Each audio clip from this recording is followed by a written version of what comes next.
Andrew Dice Clay will stop by. He just got thrown off The Apprentice. Yeah, we got to talk about that. Why did he bother to do the show? First of all, Dice was maybe the worst person ever to be on The Apprentice. The guy goes on, and the idea of The Apprentice, I'm not an Apprentice watcher, but I understand the show. Oh, you saw it now? You watched the episode? I didn't watch the episode, but I'm familiar with it.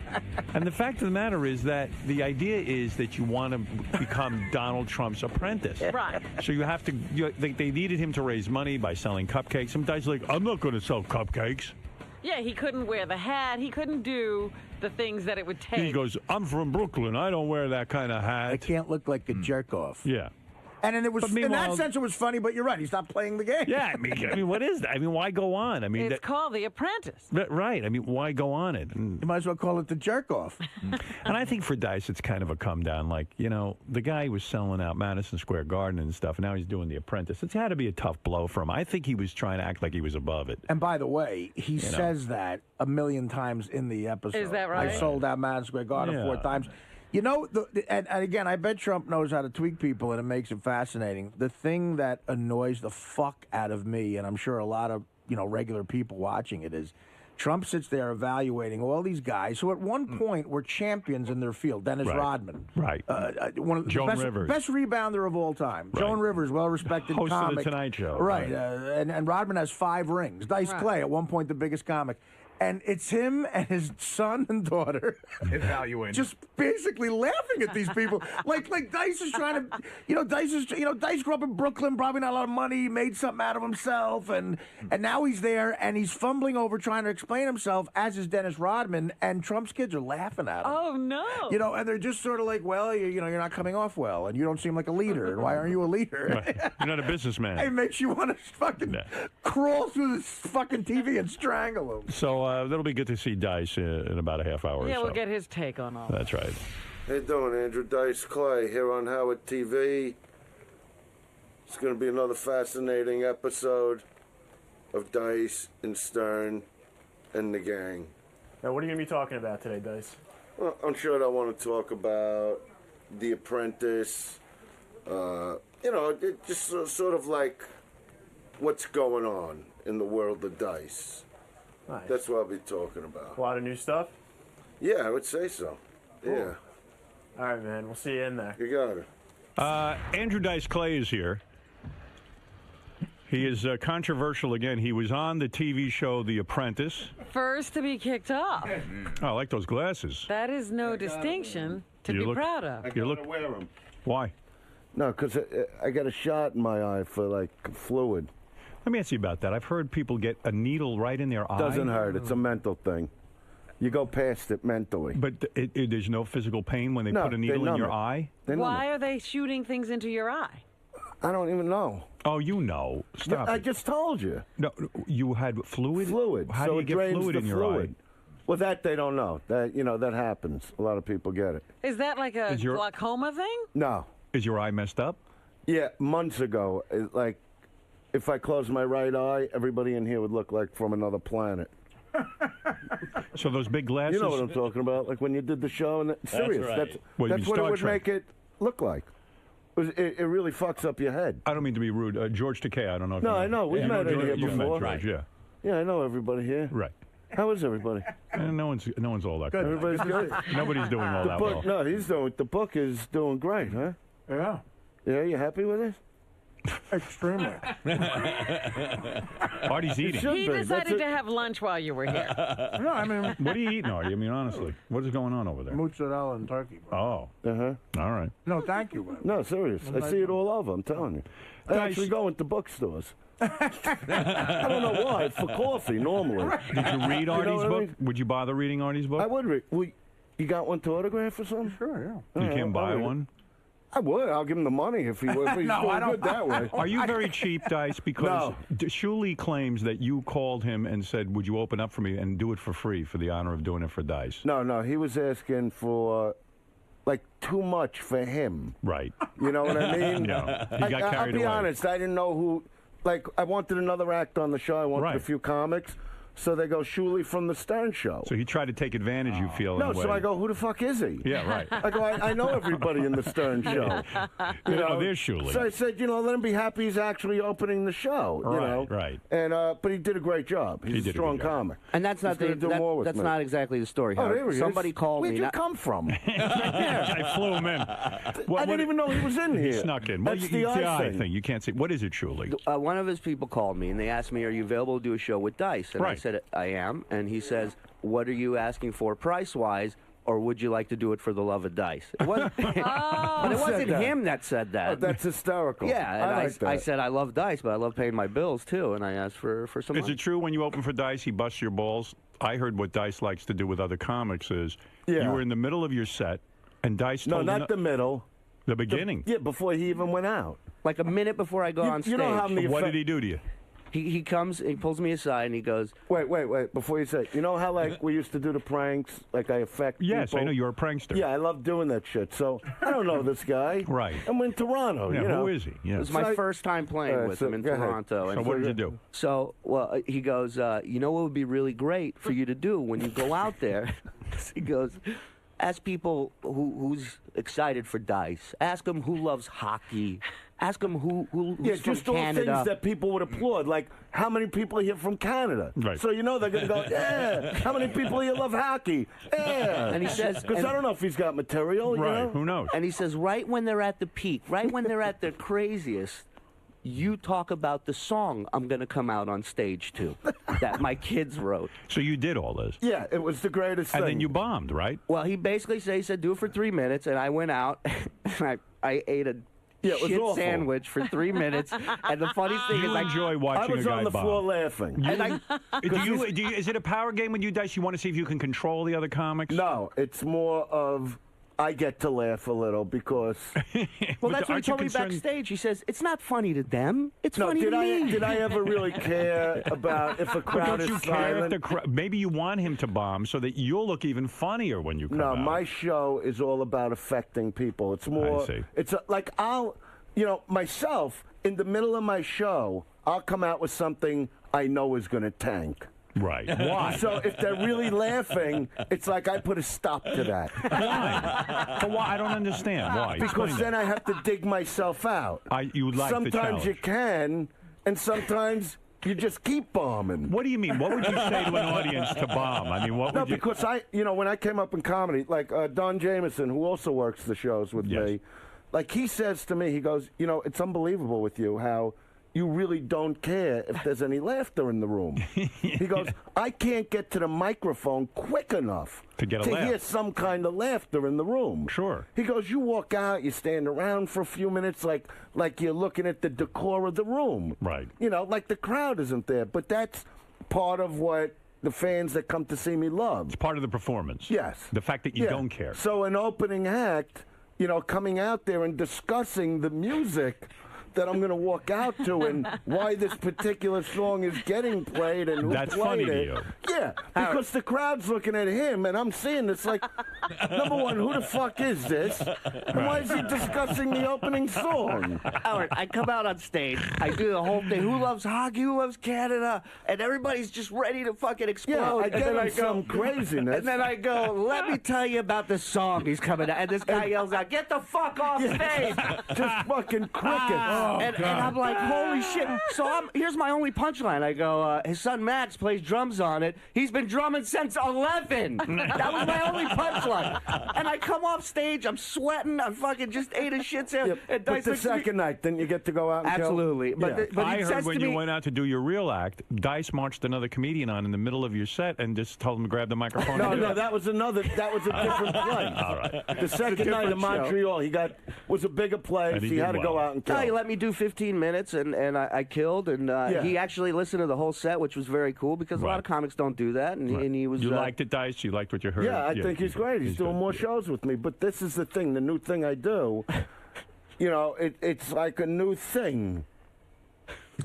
No, like with the comics. Like there's 2 or 3 comics All right, on the so show. it's a new thing. So instead of just a comic finishing up, they never know What's when the gonna next happen? guy's coming on. I see. Dice, You know, you're like always an rappers do innovator. that. You're you know how always an innovator. Well, I got it from the whole rap world because, like, a lot of rappers go out together, and right in the middle of one song, here comes another rapper saying, you know, basically the same shit. And then the other guy's like, all right, I'm done for a little, all right? All right, I'll see you later. And another guy comes But out. the beauty of being a comic is the guy could be in the middle of the bit, and here comes, like, Jim Florentine, like, just walking out, because you never know when the new guy's going to come But out. you would never allow a guy to come out during your set, so Well, you I'm, know. I'm Dice. It's well, my show. Come on. Just like this is the Howard Stern show. But you're messing with guys a little No, bit. no. Come It's on. all about for comedy's sake. All right, all You know, right. and then like Jameson and Florentine wound up doing their acts together in one place. Howard, I'm on stage at 'Cause Governor's. one of them walked off. I go, where you going? You guys are killing.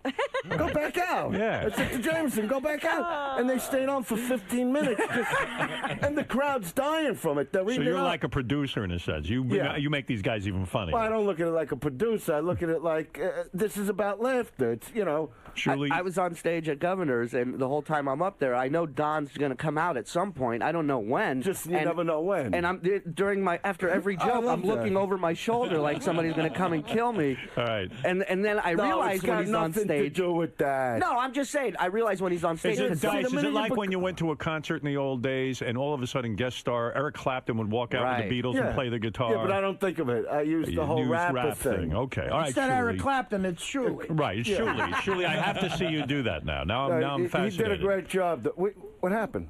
I didn't tell you to leave. Oh, I'm sorry. Why don't you leave? You heard the new Wait a minute. Did you hear the new album? Yes. Tell them what you think of the new album. What new album? I got a Dice new has an Well, album. you know, all right. I'll just say they could go to. It's not out.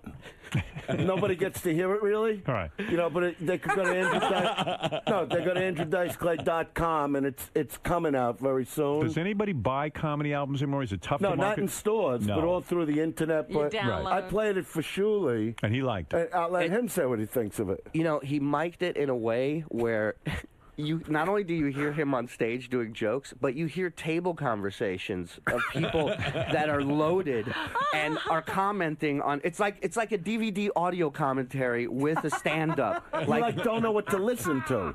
Right. But it's a very, I consider it like really a rock and roll stand-up album. But Shirley, be honest. Some of Yeah. this is humiliating to you to go out on stage and not hear any laughs. It's humiliating. There was in my You were mind being humiliated. when he asked me to do Why that would thing you in say that? Toronto. Well, he was Because you having a sent good him out there. time. He You wasn't weren't having there. a good time. That's not what he does weren't on having stage. fun? No. Listen, he was. if He's I afraid did- to tell you. say it He his wants to way. work with you some more, so he's afraid to be But honest. why would he want to work if he was getting humiliated? Because now I it's can't work. have him. Work is work. Because of you. I felt like it was a test he was doing. You like just to see, killed his job. No, you humiliated him. Yeah, well, then I can't have him. Well, Well, now that's you can right. sit If at he home came and to you- I don't not want him be doing this No, humiliated. listen. If he came to you and said it's a humiliating experience Right. to, work with Dice, I can't have him there because that means he doesn't get the joke. No, he didn't come to Howard and say that. He never said anything. Oh, he didn't? No. You don't know the Howard calls. is saying this. I'm You don't know saying the he was phone calls he humiliated. gets at home? Yeah, no one calls me. Oh, Trust okay. me. Shuli ain't So go calling ahead. Howard. Surely you liked it. No, I did. I listen. I've been a huge Dice fan for many years, and No, it but was did an we honor have to work fun, with the him.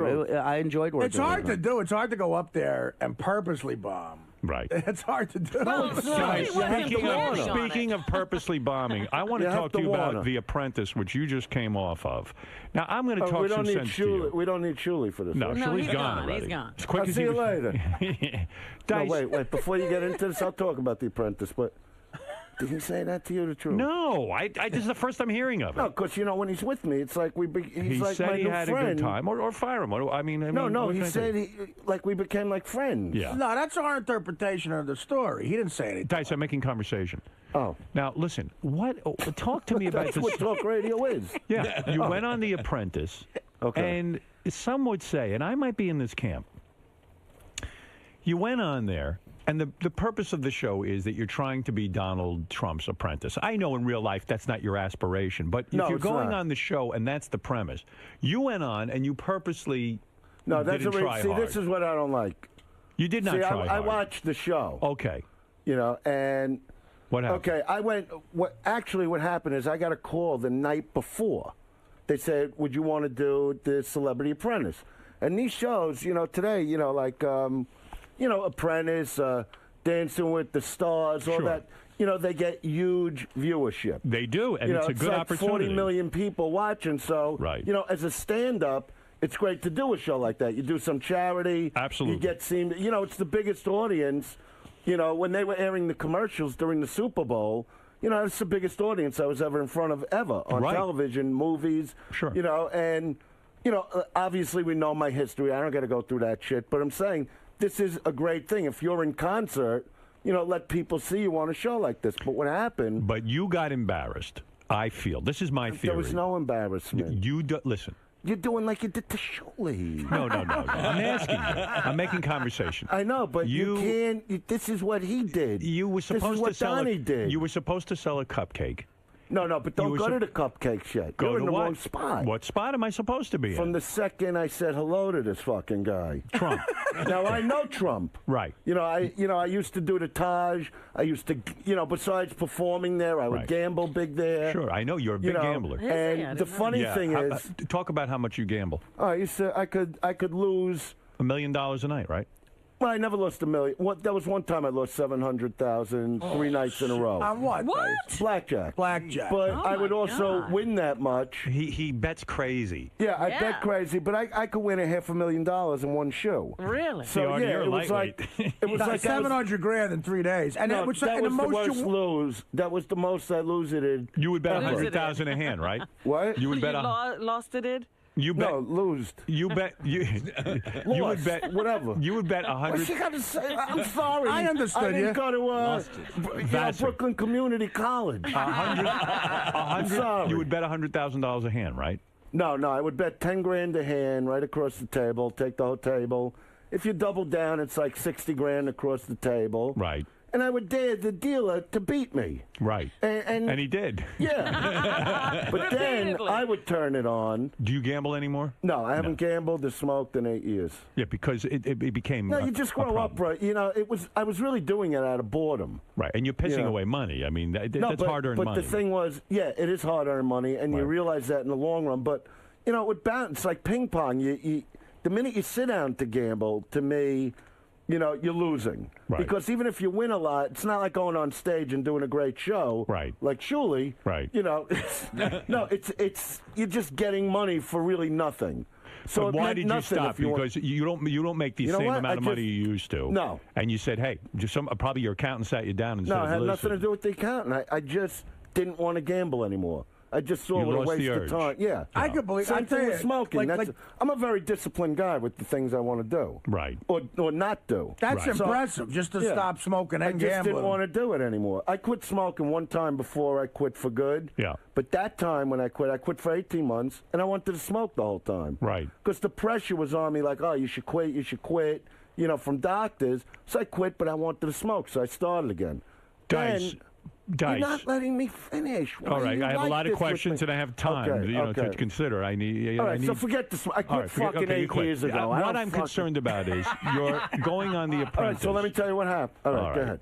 My theory is, All right, I'll let you. I You want me to let you say it, right? Yeah. All right. First of all, there's a school of thought You're the host. You that you should. go on The Apprentice and you behave yourself to the point where at least you accept that it's a game and you want to win the game.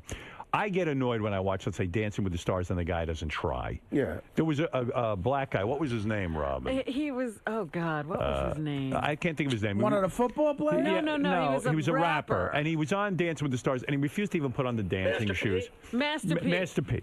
He forgot. He says, "I'm not putting on dancing shoes. It's not cool. Master P don't wear dancing shoes." Meanwhile, you got to wear dancing shoes if you're going to dance, and if you're going to be on The Apprentice, you got to want to be Donald Trump's apprentice. Now, a lot of people have gone on these reality shows, Dice. I'm going to name a few. It's like a school teacher. Yeah, Mario Does this to me all Lopez. the time now. Mario Lopez. The guy's career was nothing. Went on. Now he's got a TV show. Lisa Rinna. Now she's hosting the red carpet. She's got a whole career going. She's making like 5 figures a year. Yeah, running. Jerry Springer, the guy who no one would touch him in prime time. All of a sudden, they gave him a prime time show after he was on Dancing with the Stars. If you go on there and you at I least, don't want no fucking show from this. yes, you no, do. I You don't. want some. Why did No. you go on then? No, That's beneath you. I've been in concert for a few years again, sure. and that's what I like doing. Right. Okay. Yes. So, No, so there are things I want to do because whenever I do like a TV, like a sitcom, that kind of thing, Sure. you know, I'm always miserable with it. I can't hang out in one of these studios all day and learn lines I don't think are funny. Well, you were very good as an actor. I remember your movies. It doesn't matter. It's not what I like doing. Okay. You know, like when I did Bless This House and I was playing the pub, I didn't like doing it. Why did you so go when on The they Apprentice canceled then? it, Why did I'm you go on telling The you why. Apprentice? Why? Because it's huge viewership, and your fans get to see you on TV for a little while. But it And seems then- like and you then- were embarrassed by the premise that No, you did no. not want to. You were You like the are guy who not won't wear letting dancing me shoes. talk. You went on the just show. like fucking Donnie. Right. Didn't. I'm telling you something. I know when Because you don't somebody's listen. fucking with me. You do not listen. No, I listen. I don't want to get mad today. All right, go I don't ahead. want to get mad. I came in. I'm in a good fucking mood. They flew me to fucking Syracuse. These assholes. The fucking pilot. I'm like, don't you know where you're going? What pilot? I'm going to New York. You booked a I'm flight to going New York Kennedy. and he flew you to Syracuse. No, these assholes called me the other day. They canceled the flight. Right. Because they go, it's snowing, that kind of shit. Sure. Okay, thanks for the call. Take care. Right. And I go back to banging, which you know, that's what I'm good at other than performing. There's no doubt. So now, all right, with The Apprentice, let's go back to that, right? I'm the nicest guy in the world. You know that. And so I get the call.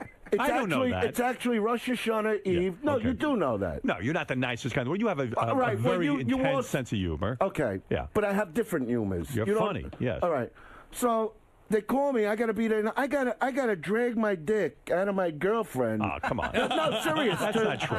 Yeah, it is true. No. To get on a plane and be believe that. there. Dice. No, serious. I'm not even kidding around. I really want to be serious with you. I'm being serious. Why did You're you not go on letting The me tell Apprentice the if you didn't story. want to win? Why did you go on The Apprentice if you didn't want to win?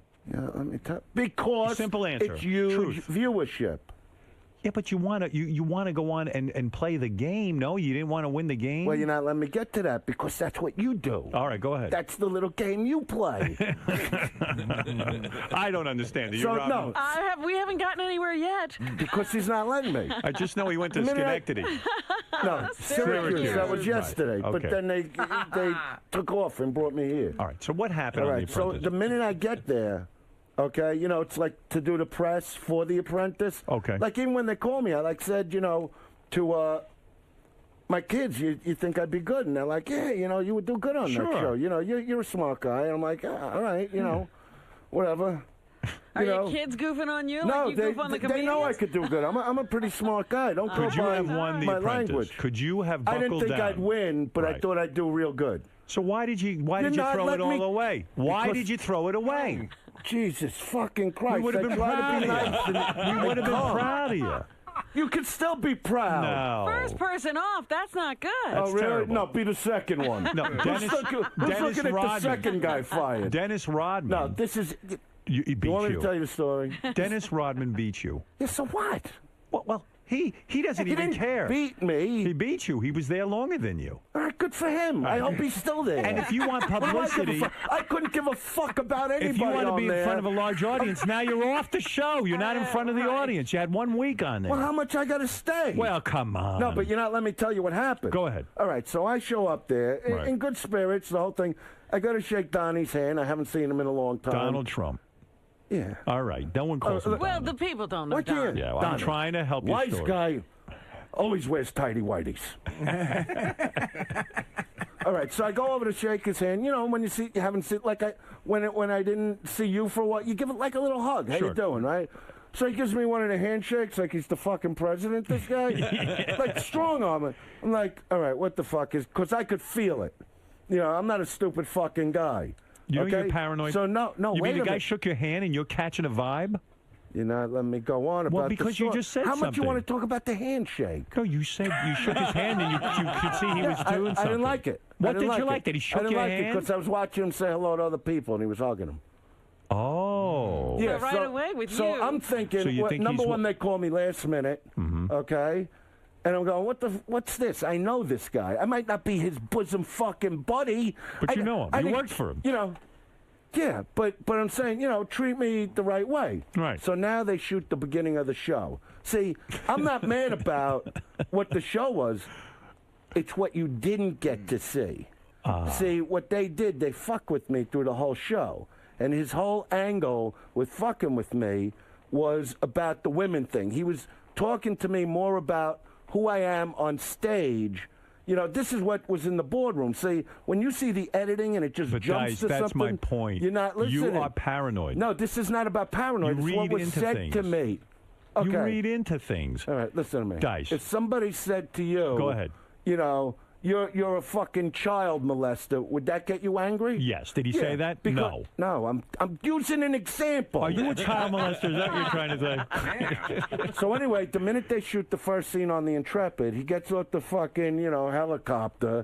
The cabs are not good enough for this fucking guy, right? Right. Big shot. Yeah. Like I don't have any money, right? I don't have Trump money, but I got money for a cab. So, so he gets, and he's greeting everybody from Rodman. For some reason, he liked kissing Rodman's ass, and I'm friends with Rodman. Right. Dennis Rodman, who did this, Joan else? Rivers, who did this, Herschel Walker, like this great, ball guy. So they I don't didn't follow treat sport. you with respect? So then he looks at me and he goes, "You still like women?" And you can see it in my face right there at the beginning of the show. I'm like, the fuck is this? So now... You still like women? No, wait a minute. That's insulting. No. That is insulting. No, wait a minute. He's implying you're gay. He didn't say anything about, who I am as a performer. That's why I did on the show. Because I see. Now we're coming down the steps, and over comes, Marky Burnett, another big shot. The producer of the show. Mark No, Burnett. I don't give a... You know what? You want to make movies shows about living in the woods and eating ants? Good. Sure. So he comes over to me, and he says, "How you doing?" I say, "I want to ask you something." And Tom Green was watching this whole thing. Tom Green, the comedian. Yeah. He's like 10 feet away watching this. He came to my room after. He goes, "I couldn't believe that's what they got to be filming." Yeah. No, so I go, "Let me ask you something. Why did Trump say that thing to me up on the boat?" Yeah. I go, "Everybody, 5-time winner, this, that. Why didn't he look, Andrew Dice Clay, world-renowned comic, just anything like that? Right. Why about, he's talking about my act, like what I do in the act." Right. So he goes, "Oh, he's just ad." I go, "That's not an ad lib." It's written down, I go, "Is he setting me up?" I go, "Because if he is, let me just go home now."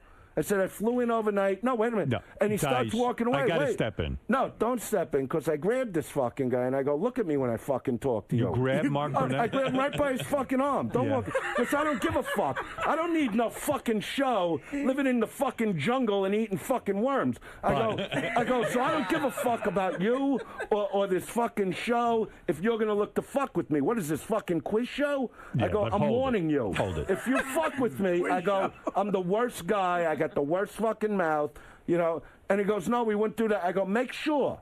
So now in the boardroom, I'm going to interrupt you. I have you're seen you interrupting what you self-destruct. don't know. No, listen to me. I do self-destruct. I saw you go on CNN. I you ruin cursed every out fucking relationship I have. You do. Yeah, well, that's how you going to have a new one if you don't ruin the one you're in. You went, Mr. Big Shot. Oh, I could get married again. I could prove I could be married again. Sure. Yeah, but I'm trying. now everything passing by. But Dice, you overreact. You were on a TV show. Now you're grabbing the producer. You're smacking him around. I didn't smack all him. right, I you just grabbed said, him. "Fucking look at me when I You get talk to you." paranoid with people. I'm telling you, you get a chip on your shoulder. You're on The Apprentice. Enjoy the show and get into it a little bit. None of Well, this the minute happened, they is what fucked you're with saying? me. So getting kicked off was your revenge. No, it wasn't about being kicked off. Once they fucked with me, They're not fucking I didn't with give you. a. They were fucking with you. Weren't in the boardroom. Oh, come on. No, I'm serious. So he's sitting there. When we have the But big he's fight. in charge of judging you. He's But the wait a judge minute. and the jury. Fucking judge Something- me. It's like, but wait, Dice, the Well, premise you to is fucking judge me. because you're trying to get a job with him. That's the I premise. don't want a job. I We just know wanted to be that, on so the why show. go on the show? For the fans. The fans don't care if you're on The Apprentice. Yeah, they do. They love me because you I'm went funny on and I there. entertain them. But I was going to do the gig. So what happens in the But boardroom? no, you could never get a job sitting there and fighting with Donald No, when Trump. they told me, see, he fucking knocks you down with the fucking. But you know your boss is always going to fuck with you. You got to put up with it. But He's the you- boss. But you don't make somebody bake like an asshole. No. No, serious. No, come on. Come you on. know what? You know the premise. If I had The Apprentice, I'd give them fucking things to do that weren't of fucking course. humiliating. You would too. You do No, it I to wouldn't. comics. That's different. I'm a comic. When I you're can the do funny boss, you things. humiliate the comics. Look, I got nothing against the fucking guy, but when you're in a boardroom and you're sitting there and it's getting heated, and I'm going, let me ask you something, Donnie. I said, I really, and I was serious with him. Yeah. I said, now this is the stuff that wasn't on the show. Go ahead. I go, let me fucking ask you something, because I was getting mad. Yeah. Right? Right. I go, why is it that through this whole thing, everybody's, I named the fucking group, Kings of the Universe. Wait a second. Stop for a minute. named Now the I'm going to ask group. you to stop for 1 second. I did that. 1 second. Did you understand the premise of the show when you signed on? Yeah. What is the premise? Tell me the premise. I want to hear what you think the premise of that show is. What is the premise of that show? Why are you pushing it? You do like... The premise of the show is Donald Trump is judging you. And now you get on the show and you don't want to be judged by Donald Trump. You can't do me that. for the gig, the But task. that's it. He's judging you. Yeah, but he said the wrong thing. You don't say the wrong thing to me. A boss says what he has to say. You know what? But it's a TV show. It's not a real job. Well, come on. I didn't leave there going, I'm unemployed. I got wanted you nothing to come do. off this where you would be the host of a brand new show. I don't want to be the host of a new I fucking think you show. do. I think you do. I really don't. You love I show wanted to- business. I love you show, love, but you I'm doing love what doing yeah. stuff. You love doing different things. Yeah, I want to put. You got to help me with the book, Artie. I want to put the book out. We'll put it together. He's writing his own book. I got a lot going on. I got Gene Kirkwood's putting together the Dice movie from the book. Here are your co-stars from The Apprentice. I want your opinions. I want your opinions. That's something to talk about. That's something I want to do. You spent. How many days did you spend on The Apprentice set? How long was the whole thing? I did the episode. One episode. Know. Okay, so. These are your co-stars. I want your impression. Even listen. You don't even want to know. I want to know what happened. But listen to me. Here are you. And I got nothing against Donnie, but don't open your fucking mouth and tell me I made a career out of demeaning women. And I go, no, I made a career out of being fucking funny. Oh, he said that to you? Yeah, but they don't air that on the fucking air. Oh, you understand? well, that's and when different. he said that, that's why I wanted to quit the show. See, I wasn't quitting because I'm a quitter. Right. I was like, okay, you want to fire me because I didn't go in the little room for 9 hours and dip my fucking dick in chocolate and make fucking cupcakes, then fire me. All right, so you're saying he I didn't said give a things. fuck. He insulted you. He off insulted camera. me, and I said, you know what? This show's in front of like this show airs like in front of 40 million people. Right. Okay. Right. I go. You're talking about what I do on stage as a comic, like that's me as a man. Well, that's different. I said, and I'm holding you fucking responsible. I go, my kids are going to watch this fucking show. Okay, now and I don't get it. stand for that shit. Now but I get they it. don't show it. They just cut to me going, I was the biggest comic. I sold out all the arenas. So it came. Now I understand. Now I see what you're saying. So what I said, I want a fucking apology from this guy. Go ahead. And then at the end, you know, he did turn around and goes, you're not a quitter, you're a winner. Yeah, because when you back a bully against the fucking wall and go, don't fuck with me with this, that's why it was cut out of the fucking show. Well, now I understand your point. And I love the guy. I think he's great. I think he's, he's why a do you good love the guy if he was service guy, builder, whatever he does? Why do you love the guy? I happen to have a nice relationship with Don Trump. No, because he did me a big favor like him a years lot. ago. He did. Yeah, he did So my did sister's you, roof. Why didn't you pull him aside? Did he do your sister's roof? In Brooklyn. His father built buildings in Brooklyn. Sure. So this is what I don't like. I went to meet with Donnie, right? Comes into his office, right? He walks right in, and Hot Tub Johnny was actually filming, right? And he goes he walks right into the office, just like we did with you, right? Walks and go, my hero, right? I'm his hero behind closed fucking doors. Right. But yet now we're doing a television show, and I demean women. And I don't go for that shit. All right, They you're set me making up a good point. So why do you like him then? No, he did me this favor. So you're willing to forgive this? When I met with him in his office years ago, Yeah. he goes, so we're going to be able to make a deal with the hotel? I go, well, that's not what I'm here for. I go, my sister lives on the 6th floor in one of your buildings in Brooklyn, and the lady keeps complaining underneath on the 5th floor about a leak. Right. I go, and it's not coming from her apartment. And I go, maybe there's like something you could do because that's like your joint, Right. So he went and fixed the roof. And he looks at me and goes, you're kidding, right? And I go, no, I'm really not. That's what the you next do. The next day, there were trucks outside the building. This was amazing. Right. And he had the entire fucking roof of the building done, and I thought that was a cool thing. That is a cool thing. So now I see him years later. I want to give him a little hug, and you're strong. I felt like I was being set up. Just when you're looking at a comic and going, you demean women. Now, I can't prove that because that wasn't what it aired on the show. They cut out. But you didn't know that at the time. What I was didn't going know to be that. aired? Okay, so you got when I went on insulted. Inside Edition, I said some things. I called him Donnie Chump. I called him Donnie Dump, the Dump Towers. Right. I don't want a war with a guy but don't treat me like I'm a little kid, like a fucking asshole in front. Would he like me to fucking demean him in front of his kids? Well, I didn't say understand one what thing you're to saying. his fucking kids about, I wasn't looking to knock him down as a man. You were treated differently than the other contestants, it Yeah, sounds all like. the other contestants were built up as who they were. Well, let's talk about the other contestants, because you certainly have a big resume. I mean, you should be treated with some respect. Now, Joan Rivers, of course, has done many Well, things. Joan Rivers is great. Right, I love she's- her. All right. And Melissa she knew to Rivers. shut her fucking mouth. Did you like the daughter, Melissa Rivers? Well, the daughter, I think, is the one that said, I'm the one that should get fired. Like, she hung out. She didn't even hang out with me. Well, she did say something about you, and Yeah, I'm wondering what you would respond to. Did you read this? Please, don't make me... No, let me give you the quote. She said, Dice, well, he just wanted to say as many funny things as possible and overpowered the rest of his team.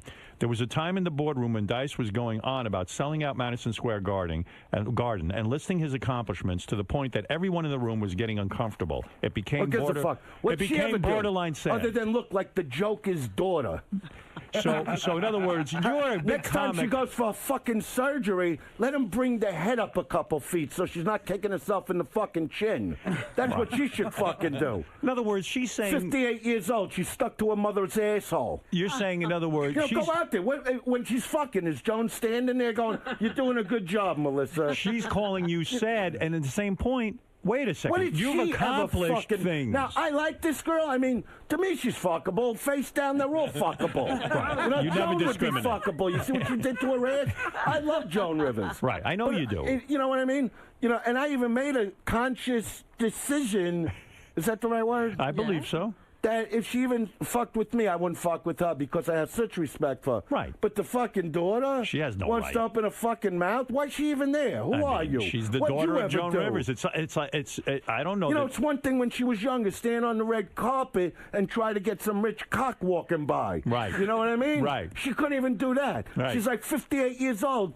All the surgery, like saran wrap, was wrapped around her fucking head. Well- I mean, the mother's one thing. She's in show business. Right. Wants to look a certain fucking way. Right.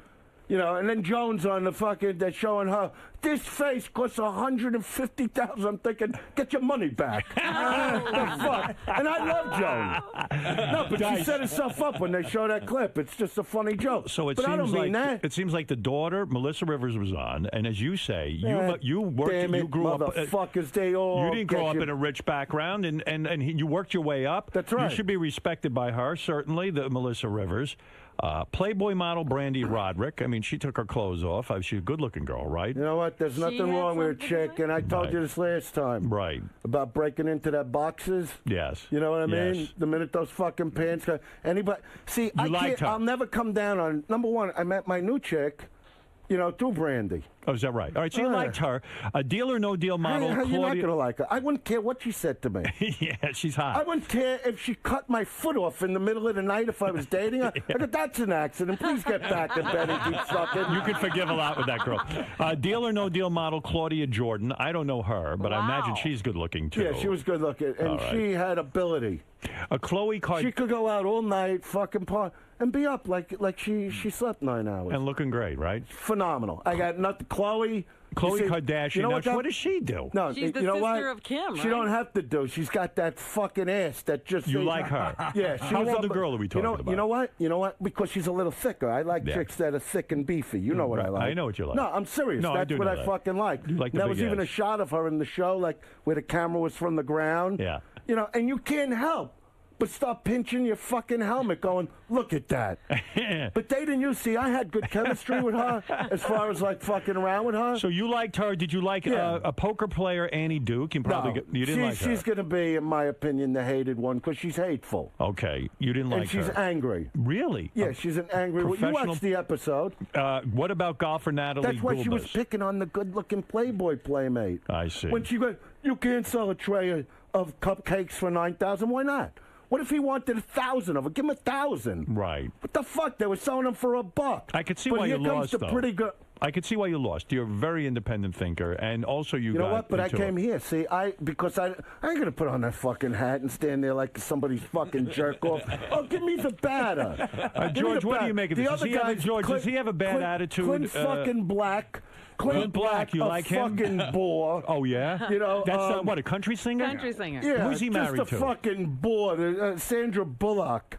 No. Yeah. Jesse no. James is married to Sandra Bullock. Then he's married to somebody else, right? Yeah. And why is he so bad? He just stands there like a piece of wood? Like a fucking shit kicker with the fucking, I'm a cowboy. He's a real fucking shit kicker. I wouldn't care if he sold more albums than everybody in the world. I looked at him and go, shit kicker. Was he not nice You to know, working on the fucking farm, jerking off his pig into the mud, this asshole. Well, you obviously had a run-in with him, Clint There was Black. no run. I wouldn't No, even, I see. You didn't see the episode. No. He didn't No, watch it. I no, didn't when see he would it. talk to I me. saw it. I saw Clint Black. He was a little disrespectful. He was was? even more I think so. disrespectful. A little bit? But A I little bit. wouldn't even acknowledge him. What do you mean disrespectful? What did he say to you?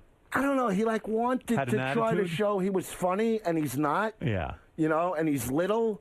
You know, see, I liked Oh, Scott. boy. Something must ice- have really gone on. No, nothing went on. I'm on. telling. What? Would I have a problem talking about I this don't asshole? know. You know, Scott the ice skater. Yeah. That's why I wanted him fired. I figured let's just get him out of here because let him go skate somewhere. Let him go find the fucking lake and do some pirouettes. You know what I mean? But he was at least an interesting guy when you talked to him. He would Right. talk about the whole Tanya Walensky thing where they Yeah, hit her yeah. with the bar. Monica Lewinsky. Tanya I mean, Lewinsky. Tanya No, the Harding. ice skater. Tanya Harding. He was there like when that happened. Right. So don't let his little fucking innocent look fool you.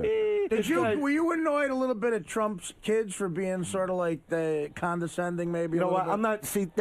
That's where me and fucking Chump differ. Yeah. You know. So you're calling him Chump. Fucking Donnie Chump wants to look at me and say on TV. Now I don't know what the edit was going to be. That I demean fucking women. I didn't say one nasty thing to his kids. I would never do that. Right. So they're not involved in this. Of But course, the yeah. kids, You know? Artie felt that when the kids were judging you, it was too much for you to take. Kids were judging me. Well, I mean, if you watch it, You know what? not Let just Dice, everybody there, and like they weren't being rude or anything. But they were being, laughing. Yeah. But in a way, you could see like they're. Call Rodman. Ask him what he kept talking about with the daughter. But I'm the guy that demeans. What did he Go ahead. do? He wants a banger. I'm not right? going to talk. I'm the not going to talk daughter's about hot. it. The daughter's hot. She's beautiful. But I'm Yeah. the nicest guy. I'm respectful. You know, and let Rodman tell you. You'll call him. All right, okay. You know what I mean? Listen, it's his story to You tell. know, and Donnie's sitting there kissing his fucking bull bag. All right. You know. Well, I mean, because really, he like knows, kissing because his he fucking- knows if he doesn't kiss his ball bag, he'll get up and kick his ass. Rodman. Rodman will kick. He won't anyway. physical. Nobody's going to get physical. Come on, what are you talking about? Nobody's going to get physical. But everybody Ralph, else. go ahead. Ralph, I know you said you were down on Dice. Do you still feel the same way after Dice's explanation? No, not at all. And, The Apprentice kind of sucks because this would have been a good storyline because I understand Dice going, like, they call him the night before. He's there to play a game. And then I brought humor to the fucking He's thing. like, you know what? Fuck this. I'd be the same time. I'm not going to sit and bake fucking cupcakes. But for that also, asshole. forget that. If he would have treated me a certain way, I would have done the fucking task. Right. That's number one. And I would have done it the way, even though I didn't want to do it. You felt you were demeaned. Yeah, so I figured, you know what? At least be funny and sell tickets on the road. Do you think from being there, who gets fired is totally Trump's call? Do you think the producers consult with him and get? Or do you think it's totally Trump's call? Because of what happened with me, to me, it's like the fucking movie Quiz Show. That's how I felt about it. You felt it was fake. That's my opinion. But wait a second. So I mean, I can't prove Answer that. Ralph's question. Go ahead, Ralph. But when somebody's fucking with you and pushing your buttons, sooner or later that person's going to explode. Because Ralph It makes a gives you point. the reason to fucking fire Okay. him, and then you cut it all out in editing. Ralph, go ahead. Right. It would have been a great storyline. And what sucks is, like, Dice is one of the top people on the show, and you wanted him to be on the show for a while. You know, now I'm like, who else is on? I agree. Fucking player. That's I a good agree. point. I mean, Hey, Howard? plus he was being funny. He was And being plus, kind you know what else I Maybe cut it out? was a setup. I don't know. What is it, Fred? I was watching the thing last night. My wife was actually upset that Dice got kicked off. If anybody should have gotten kicked off, it should have been Herschel Walker because he was the jerk that was heading Yeah, off. and And he's they normally boring. fire the team Or leader. Rodman. For some reason, Trump wanted Rodman on that show. They normally fire He the should have team drop leader. kicked him from minute one. I'm sorry. And Herschel Walker's boring. Marianne from Brooklyn, go ahead. You have the word. Dice, you made that show. You were so freaking good. I love you. Donald Trump made the biggest mistake firing you. I cannot believe it. When fucking Brian McKnight, he didn't say 2 words. There were so many losers in the background. You live alone. Very attractive, actually. Mary.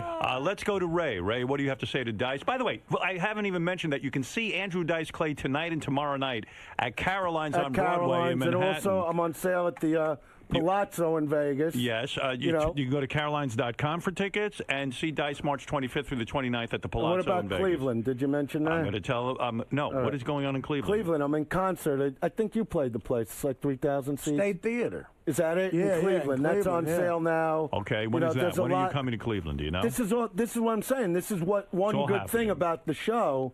As far like I'm not trying to do like the arena thing anymore. Everybody asks me because on my reality show I said about Giant Stadium. Right. And if I would have had that forum for a while, that would have been something I never did. But as far as like the arena thing anymore, like that's why I was trying to even explain on the show. I go, that's like a dream I already lived.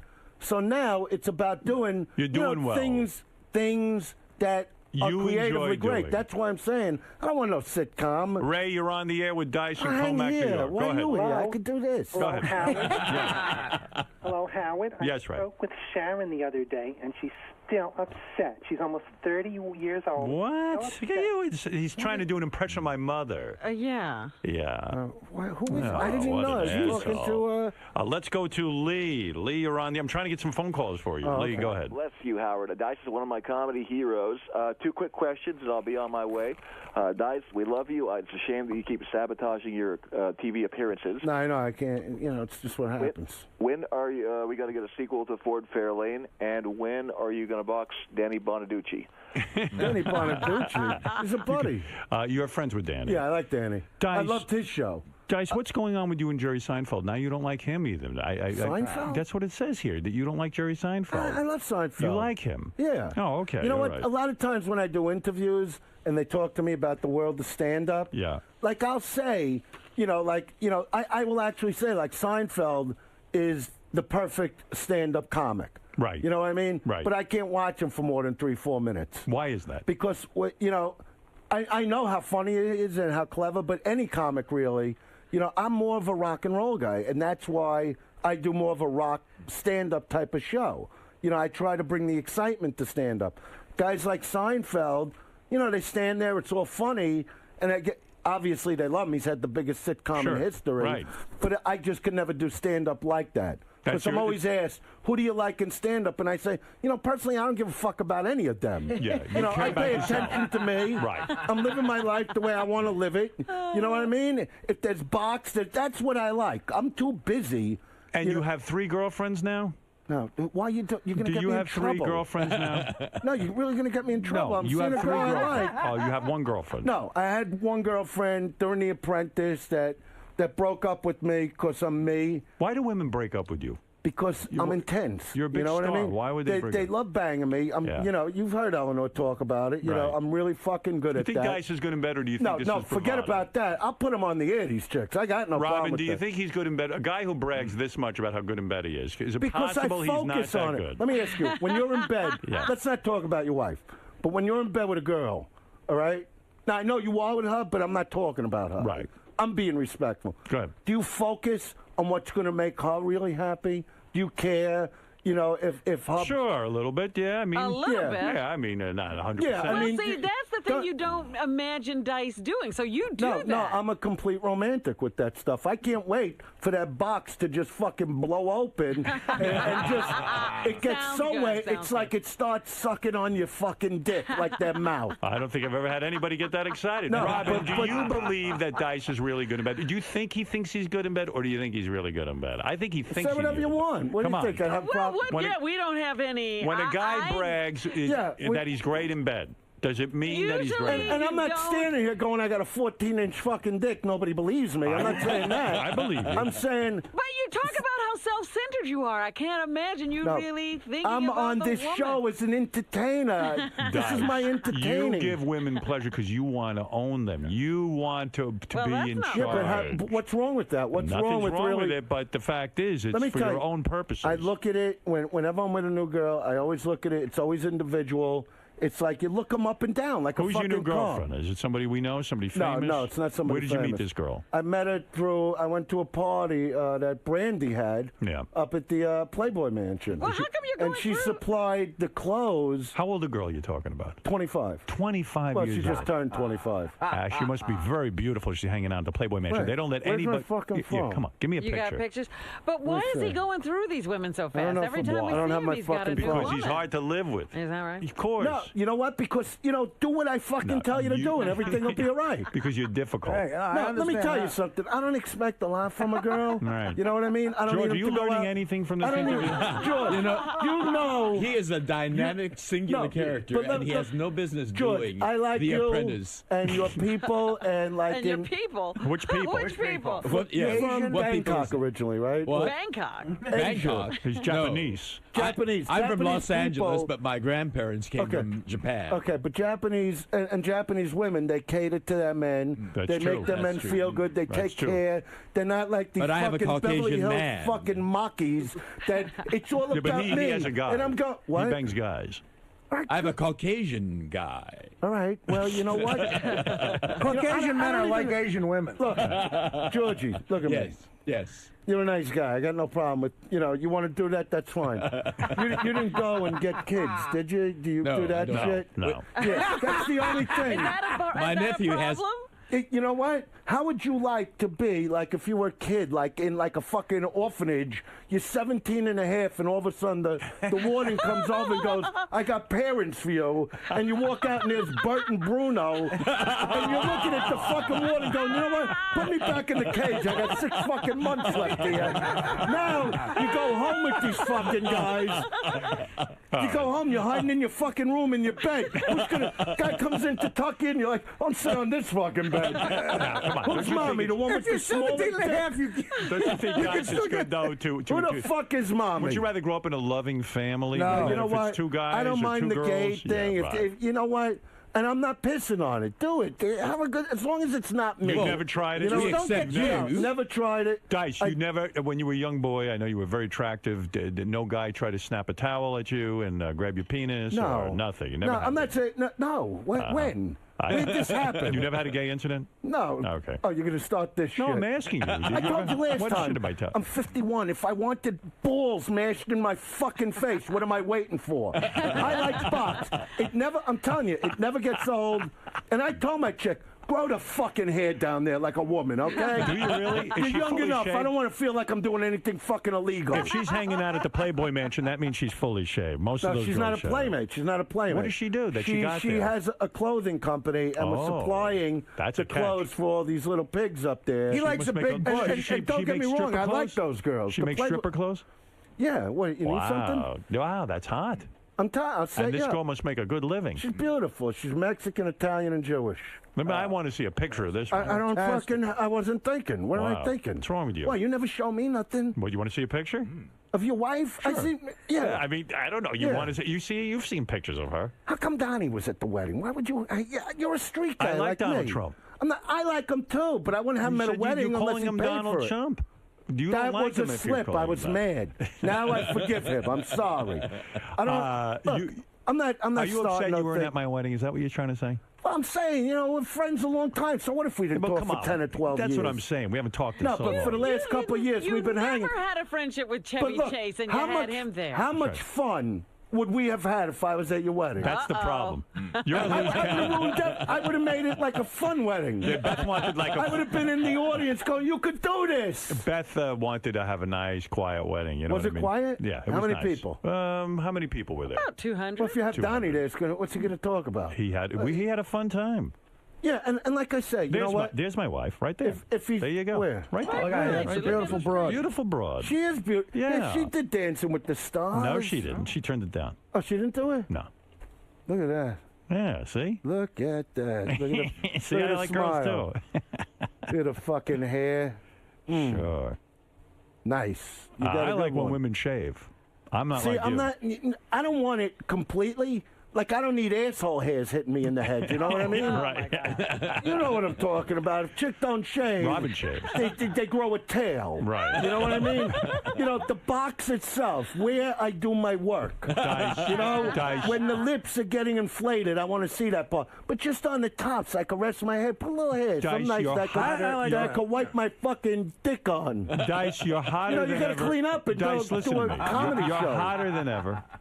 You were coming off a national television show. Yeah, I want to thank Donald Trump for putting me on You're there. the talk Donnie of the Trump, whatever. You are the talk of the You town. did that. You've got your new glasses that I love. Those aren't permanent, are they? Yes. Well, no, see, these are just regular for, like, driving. Uh-huh. Because of the eye, it brings Uh-huh. up the vision a little. I see. You know, And so I got to wear them. Let me tell you, the fans love it.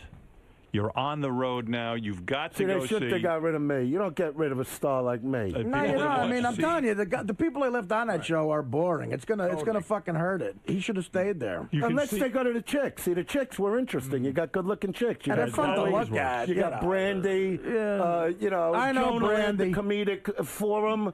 It Tom would've been Green. fun to Tom have you Green's there. great. By the way, Tom Green, I've no. always thought Tom Green was funny. You got to see what he looks like. Did you see this? No, what does he look like? Fucking, he gained about 80 pounds. No, he's a skinny guy. Really? Yeah, but he was. He's No, but fatter let me than he tell you, was. me and Tom Green are good friends. I got him getting chicks again. Once Drew Barrymore dumped him, it was very hard for him. Well, I talked to him about. I'm the one that got him dating again. Who's he dating?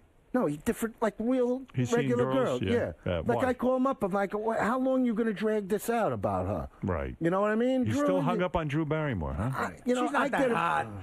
She's Who not cares that hot. about her? He Yeah, got no, hotter he broads. gets a lot of fucking chicks now. Well, but you know what it was? He had a lifestyle with Drew Barrymore. He suddenly was A-list. He was suddenly invited to the Cameron Diaz party. Running around. And he had a lot of dough with her. don't and he you had like a Tom mansion. Green? And then Johnny I Fontaine like Tom. I've comes had Tom around. on the show many times.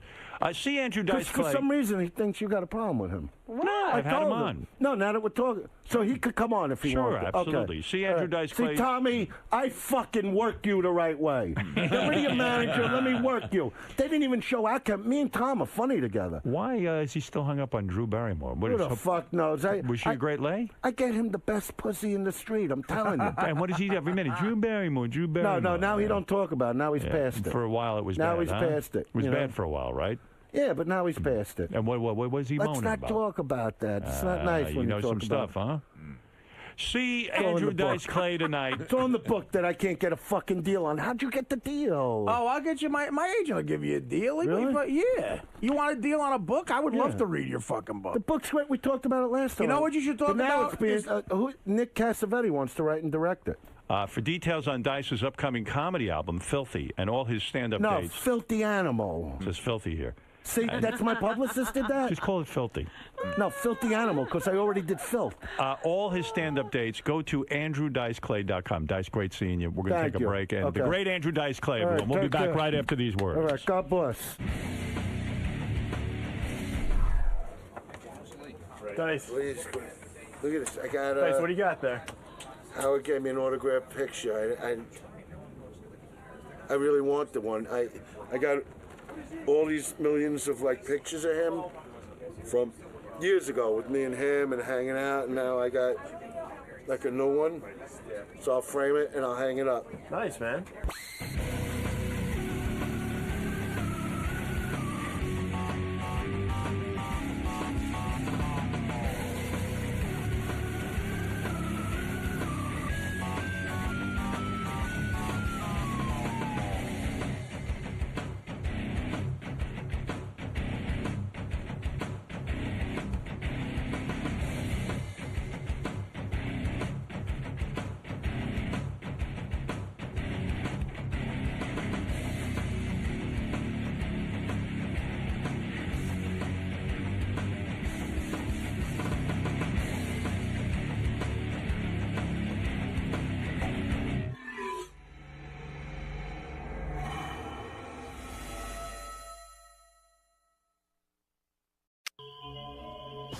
The Howard Stern Show. I want to talk to Howard about the chocolate and to ask you, man, I should be in there looking at pussy lips now, okay? What's up? Stuck in a room with a fat publicist. This motherfucker doing my makeup, man. Come on. That's why I came here. You want to see some vagina? Yes. Not sit in the green room? No, what's up? All right, man. Let's get you in there, man. Please, help me out, man. Damn. So David Allen Greer is here. He's one of the few people with 3 names who I like in show. And who hasn't killed somebody. And he isn't fucking Robin. I heard you're bringing the new boyfriend to Jason's wedding, true? I didn't say that. Oh, look at you. David Allen Greer, man. I see you on TV all the time. That's a famous guy. There's a What's famous up? guy. How you guys doing, How you Howard? doing, man? You look beautiful. You look good. Artie, Fax and Adams said hello to yeah. you from your Mad TV days. Are they working with you now? Yes, they are. Oh, they're funny, great people. Yeah. Guys who We were produce talking Mad to TV. Robin. She got a new boyfriend. I didn't know you were. I'm sure David could care less. No, I could. Actually, Robin, she don't remember me.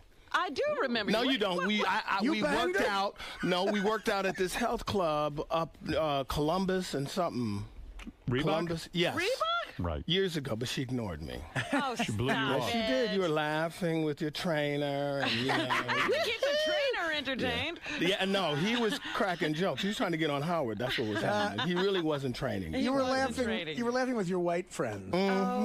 Saw a brother, no love. She's like, Here we excuse me, black man. Oh my God! Here we go. It just hurt me, Robin. It hurt me. You know, okay? I'm a huge fan of yours, and now screw you. Oh, I saw you. I stop. was just trying to be polite. I don't. Do you really remember? Do you I remember? don't No, remember you don't. being. See, she doesn't. She was busy. Wow. Oh, you were working out and concentrating on your I body. was working You were. out. I should have been concentrating Yeah. more, actually. I should have. But But you know, one of my favorite films, Jumanji. Ooh, thank you. See? But wait a second. I can pull it out. Let me just finish this one conversation before I get to David. So you're bringing the new boyfriend to I Jason's didn't say wedding? that. I'm going to be at Jason's wedding. Are you? I'm going, yeah. Oh my goodness. So I want to see Jason's him. wedding's a big wedding now. Oh, so now I'm going to look like the asshole for not You're going? not going? I'm Who going. fucking would think you're going? I changed my mind. I said I'm going. Shit. Nice. Now you're not going? You're No, going? he's I gonna wasn't go. at that. He's Now gonna go now. You mean you say you're not going because I'm not going? No, I said that if, in other words, if I blow it off, I won't be the big story. You'll be the big story blowing it off. But now I'm going to be going. the asshole. I'll go. All right. You're When is too it? fucking good to party with us? Well, I'm on the road that week. I got to hustle back for this jerk off's wedding. Hey, David, did you start out in stand-up comedy? No, I started as an actor, actually. Oh, did I you? was in Dreamgirls on Broadway. Because I heard... He's a Yale guy, right? Like when you got 1,300 on your SAT. How the fuck did you do that? Look at you, brother. I did. Man, you're a smart guy. I did. I actually forgot what I scored, and I remember when all those things came out, and I was pleasantly re-surprised. So you want to be a serious actor, and then when He is a serious actor. I know, but what you talking But then about? when Keenan Ivory Wayans came to you and said, "I want to put you on, I want you to audition for Mad TV," No, whatever, In Living Color. Sorry, Yeah. I used to watch the show religiously. In Living Color, you were kind of like, I'm not a funny guy. Well, I didn't have, I wasn't a stand-up. Right. I'd done some stand-up because that's all I hung out with. I hung out with Damon, and Robert Townsend was a good friend. Right. We'd all go to these comedy clubs. So I had like 3 minutes. I would hang around with them, but that's not what I did. I didn't have a bunch of characters. Right. And I just thought it would be like crabs in a barrel. But you do impressions and stuff. I do some Who people. do you do? But Who do you do? Oh, Who's the well, best one you got? I'm not the impressionist. No, I know, but who? Stuff, guys, I do, like Maya Angelou is a thing I did on SNL. Wow. But here's how it started. How do you do me a favor? Well, here's I know what- people who do impressions don't like to just be put on the spot. Right. But let me put you on the spot. What does Maya Angelou sound like? Well, I've first seen let her. me explain that. Yeah. Nobody had ever done Maya Angelou. So that's why I said I did it. So you can't fail. That's the greatest. It's not like they're going to say, Artie, you don't really do Johnny Carson like it's supposed to be done. So that was the first thing. And then I thought they wouldn't want to see it because it's Maya Angelou, but they're like, oh, that's great. Let's write this up. So what did it sound like when you said to them, here's what I do as Maya Angelou? It was just, we wrote this thing and it was like. Let me hear goddamn Maya Angelou. Alfred, it's wonderful to be here. What you are is a buttress, nay, a soldier. A knight whose sword is truth. No truth with a forked tongue, Howard. You do battle against those who will not listen to what comes forth from your body. Right. So, anyway, You know, that's sometimes pompous. when I see don't make no kind of sense. When I see Maya Angelou on Oprah, for example, those two start talking. I don't know what the fuck anyone's talking about. And It's she so right. smiles like, you don't know. When I was a kid, I would watch her. She smiles like, I didn't know if she was in pain, if she had a stroke. Right. She, she gives that smile. And you know what? You're a smart guy. You went to Yale. If You can't don't- understand her. I know why I can't understand her. I went to BU, but No. you can't even understand her. It's too So, much. I do that. Jeremiah Wright, which was fun. You do Jeremiah Wright? Well, a version of Jeremiah What do you do? Wright. Let me hear that. The white government is poisoning the black man by giving him a new strain of booty cancer that is killing our people. Now, Barack Obama, I say your mama. That's He is that dude. fantastic. You see? That's hey, those Wayans brothers knew what the fuck they were doing when they hired you. Yeah, They're yeah. good Good people. They saw They They're all knew. from New York, Chelsea Projects. Gave you the big start. They did. Did you make good money on In Living Color? No, I did not, Howard. And I know with this new TV show, you're getting rave reviews, Chocolate News. I'm so pumped up from the reviews. I'm going to watch the thing. It's good. They're calling you like anyone who misses Chappelle. This is better. This Really? is yeah. Did That's you what see the they're review? saying. No, I did not. Yeah. I did not. I That's mean, really humbling. top-notch reviews. That's humbling, man. That's What humbling 'cause- season, but David, Sarah- what season will you fly to South Africa? Yeah, when are you going to I've got my Yeah. ticket now. By the way, Howard, I have 4 Dave Chappelles on Facebook as my friend, and I don't know who the fuck they are. Because you don't know, I'm friends with the Pope. You ever do any of that stuff? You ever go to Africa, get your roots, all that kind of stuff? You I don't- went to South Africa to look at animals. Right. And I saw the Laker game. Right. With some black South Africans who didn't know who the fuck Shaq was. A dude named Winston. Right. Watched the Lakers. But I have not been back. Africa's huge if you've ever been there. No. So I don't go it anywhere. requires a lot of travel. Where'd you grow up? Detroit, man. Oh, no Detroit, kidding. Michigan. Yes. In Detroit? In Detroit. Not Grosse Pointe. No, Detroit. no. In Detroit. I'll put it like this. When I was in 3rd grade, there are like 3 white kids in each class. Wow. I mean, 3 black kids, rather. By the time I was in 6th grade, there were 3 white kids. That is how fast It white flipped. people moved the fuck out of Detroit. Yeah. It was like overnight. Yeah, that's how my neighborhood was. Oh, yeah. Every white person just got the hell out. Yep. You were like, and when I heard you talking about how you were the last white person, in Detroit, Michigan, there was one white family that lived in our black neighborhood, and they were the toughest white people I've ever seen. They were like hillbilly. Yeah, I wasn't crazy. even. Yeah, we I ain't know. going nowhere. Oh, You know no. what? Oh, no. They were wild. You want to know something? You just made me think of something. So when all the white people moved out of my town, and I was like one of the few left, and I was not tough. My mother was tough. She's like, we love black people, and we're not afraid of their skin. I go, great. I'm shaking in my pants. I'm afraid of black people. But all of a sudden, right, exactly. There was it's a tough town, Detroit. It is. I lived there. The weird thing was, all of a sudden, now Roosevelt is almost entirely black. A white family decided to move in. These were some hillbilly motherfuckers, just like you say. They're not scared of They anything. came in with it. I said to my parents, "You're not going to believe this. Is a white family moving in." My mother saw it as a sign. She was like, "That's right. You say Roosevelt's going to turn around. It's going to be an integrated neighborhood again." I went, "You're dreaming. These are just crazy hillbilly motherfuckers." And they were. They were like, "Hey, house for $12,000. We're buying it, and we're moving in. We don't care who lives there." My parents wouldn't let us play with these white boys. Yeah? Because they were too knew. rough. Because they come over, break up all your toys, beat your dog's ass. They were rough, and they were always dirty too. They had like skinned up with scabs on their elbows and shit. They were hard ass white people. It's like, I'll tell you what, Keenan Wayans said that there was one white family that lived in the projects. Because I asked him, I said, why? You don't really date white women. He goes, no, because there's the last white family that lived in the projects were the nastiest white people he's ever seen. Yes. So that just turned him off. You're so right, because this family had a daughter, and she had scabs all over her arms and shit, like she'd been fighting. Yes. I won't even. Yeah, it's wild. It was It's scary. wild. Yeah, It's wild. it was wild. But so I asked Sarah Silverman this yesterday because she is on Comedy Central as well. I know her. And She's your a show is friend. going to be on Comedy Central. And I said, I know they pay no money. No. Zero, like bad money. I said, why do it? I know she works like 7 months out of the year on this show. She goes, well, it's prestigious. I get to do what I want, and, you know, my value goes up as a performer.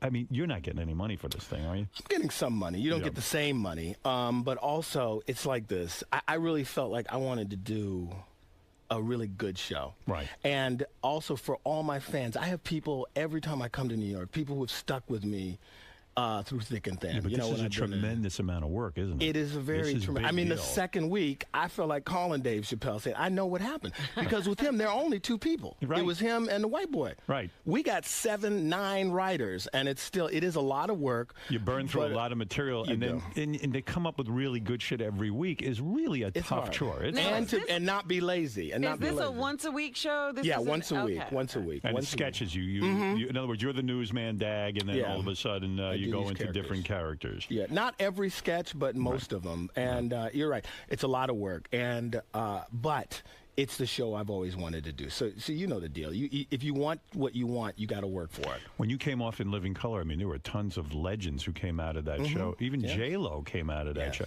And she was ugly back then, right? She was fat ass. She was a fat had a big ass. You and a were- unibrow. And I love J-Lo, though. But that's what she was, like 18 years old, kind of thick, funky but chunky. Were you banging those dancer chicks? I was married. I was married my first wife, Puerto Rican. I always thought you were like maybe gay or something. No, I like pussy. Do you ever hear that? Did you ever hear? I have. I don't know why I thought you were gay. Why is that? I don't know. I've always liked pussy. Yeah? A lot. Yeah? A lot. Robin, you seem skeptical. You never. No. Why are you turning on a brother? You got a. What is your wife's Korean? Korean. She's Korean. We have a Now, new daughter. Let me talk to you about that move. Oh boy. For a black man, if you want to date white women, it takes a lot of courage because you get a lot of shit for that. Really? The Korean, in 2008? Yeah, is the Korean thing a little more acceptable? In other words, you can marry a Korean and you're not going to get that much crap from your black brothers and sisters. I don't know. I mean, for me, it's about the person. I'm sure you've dated black women. Oh, yes. I know. You like the sister. Well, girl. his first wife wasn't black either.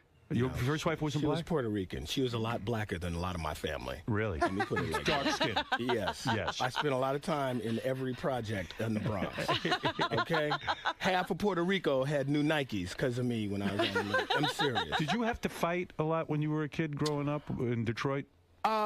In my neighborhood, no, because it was kind of like if you walk 2 blocks this way or that way. I grew up in a really nice neighborhood in Detroit, an old neighborhood. It looked, I don't know New York, so I can't really tell you.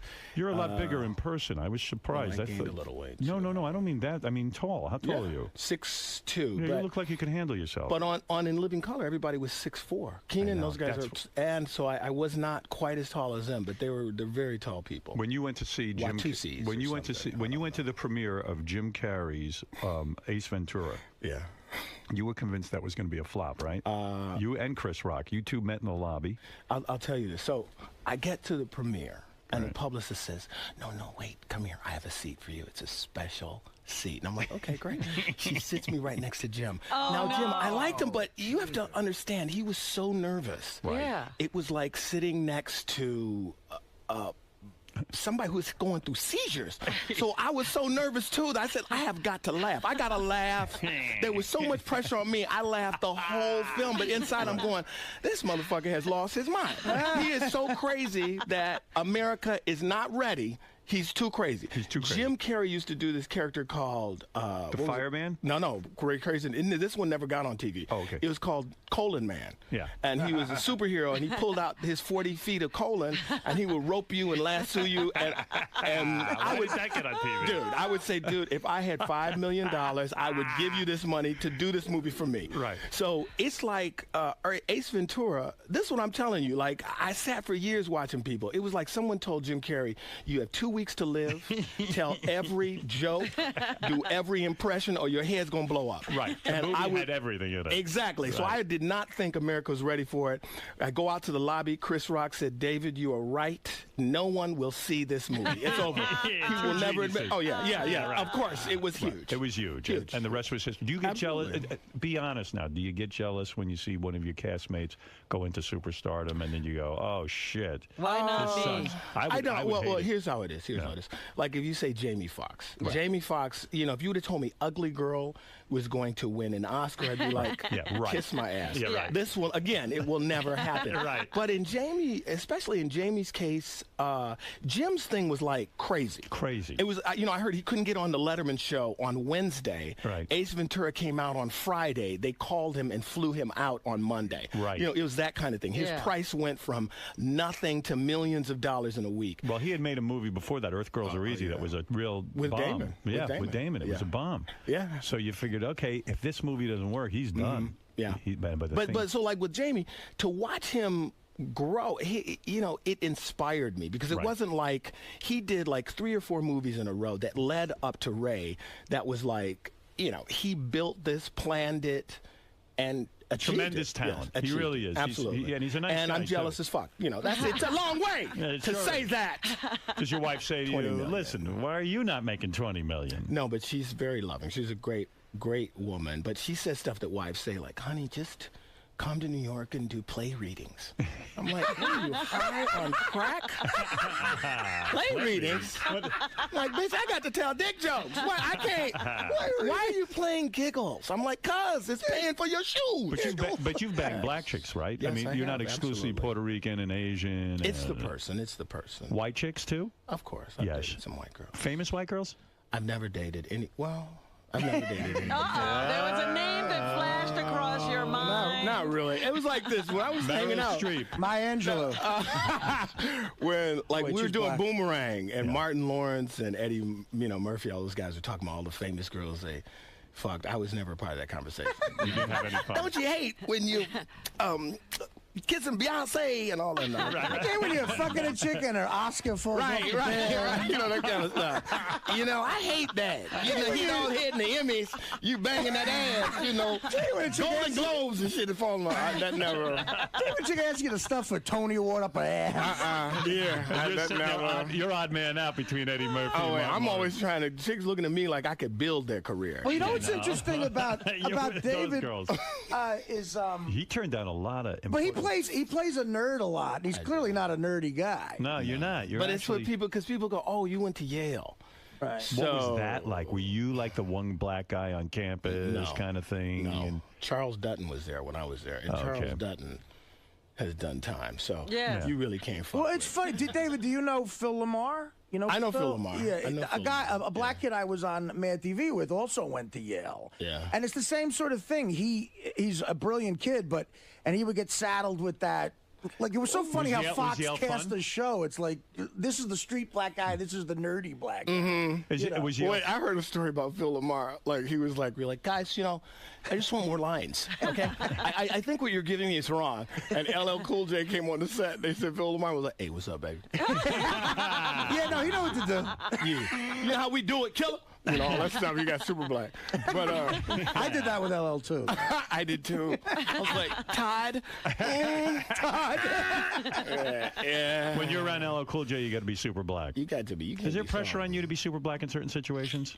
You just have to be. You do, and you know how to cross that. Like Oprah, have to even be. Oprah does. She's like, girlfriend. Right. Hey, girl. Oprah doesn't really do it. She tries. She tries, but her accent is off. Are you good at it? She's not. She's not. Are you good I at can it? do it or a do you- little bit. A little bit. Or do You know lost what? it? You know what I want to be right now though is I'm talking about in this point in my life, in my career on this show, is just be true to myself because as a viewer.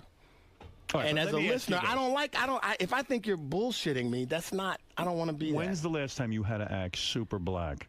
What can you think of a situation recently where you had to? Well, I'll tell you why. It's yesterday. 'Cause Yesterday. I'm staying at a hotel that is next to a men's shelter. So every Puerto Rican and black crackhead, you'd think I'm the most famous motherfucker in the world when I get out of that car. Right. Because they're all, hey, that's that dude. That's that motherfucker right there. So you can't be like, guys, please. I'm like, hey, what's up now? All right, then. So I had to say super black. That's what you go. What's From the up? town car to the front door of the hotel. So when you leave the town car to go into the hotel, you get hit up for money from a lot of Well, brothers it's and like things like this. that. Yeah. So It's you like go, this. yo, My core fans black security guards, custodial workers. So when you meet a black custodial worker, you can't just say, "Hello, sir. How are you?" You got to be down. You're down. And how does that go? What do you say? Hey, what's up, man? How you doing, Howard? What's going on, man? I'm just trying to be real. You know how we do it. And like I remember one time this Sky Cap, he gave me career advice. That was when I was really at a low. Right. It was like I was performing at the Chuckle Hut in Minneapolis. Yeah. I spent half my weekend salary on a first class ticket. And the dude is like, you need to get with Jamie Foxx and do some of that booty call. Because this motherfucker is off the chain. And I'm like, could you get my bags, motherfucker? You giving me advice and you giving me, man, pick up my bags. Yeah, it was a low time. It was a low time. That's people do give you advice like that. Like people say, like, why don't you host a show? Yeah, like, why don't you host the show? Yeah, why don't you hang with Jamie Foxx? Why don't I have President Bush on the show? I don't know. He was a Sky Cap. I'm like, what have you done in your motherfucking What life? do you do if you're in a situation where you're walking down the street with an executive, a white executive from Comedy Central, and then a custodian walks up to you who is a black man who speaks like the streets? You're caught in the middle of two worlds, right? I may bend it. So I'm not going to be all the way, hey, what's up now? I'll be like, hey, what's going on? How you doing, man? See what I'm saying? So I bent it a little bit. But Robin, don't you got to do it a little bit. You can't be, you're not all like, excuse me, sir. No, you never You've never seen me in any I've never seen you have to be super black. I've never seen her interact with black people. When did you have to be? No, when I would walk down the street with Robin, every car parking attendant would hit on her ass and want to fuck her so bad. I felt like I was going to get beaten up just for hanging out with her, for hanging out with a fine black woman. And it would be like, yo, motherfucker, look at that ass. And I'll be like, shit, what's Robin going to say? And she'd go, he wouldn't say a word. no, I would be really scared. And Robin would go, oh, stop it. You didn't really change her. She was scaring him off, though. She didn't want to encourage that behavior. But hold up, I remember. One time a guy said, I want to be your refrigerator. I had to laugh when I he gotta write that one I was down. about to say one time. No, but I was in Miami Beach, and Bill Maher was there. We'd all gone down for the Super Bowl. Right. And he had this black girlfriend. We all lost our rides to get back to the hotel. And I heard that was the walk, the Bataan Death March, because she was there. Every brother was harassing him all the way back. He almost didn't make it. I heard he almost got lynched on the street. How great would that be if that's how Bill Maher Cars died? were stopping. Bill's real. Baby, what can I do to get up in them drawers? I mean, they were like, he was not the funny man. Thank you for hitting on my girlfriend. But when the white dude, he had his arm around her shoulder with his hand out front. He was like, guys. Yeah, it was. Stop, please. Yeah, it was like, not funny. Not funny. If Bill Maher died like that, that would be the greatest story. Got beaten up. I didn't help him. that story. I couldn't help him. That's how black I was acting.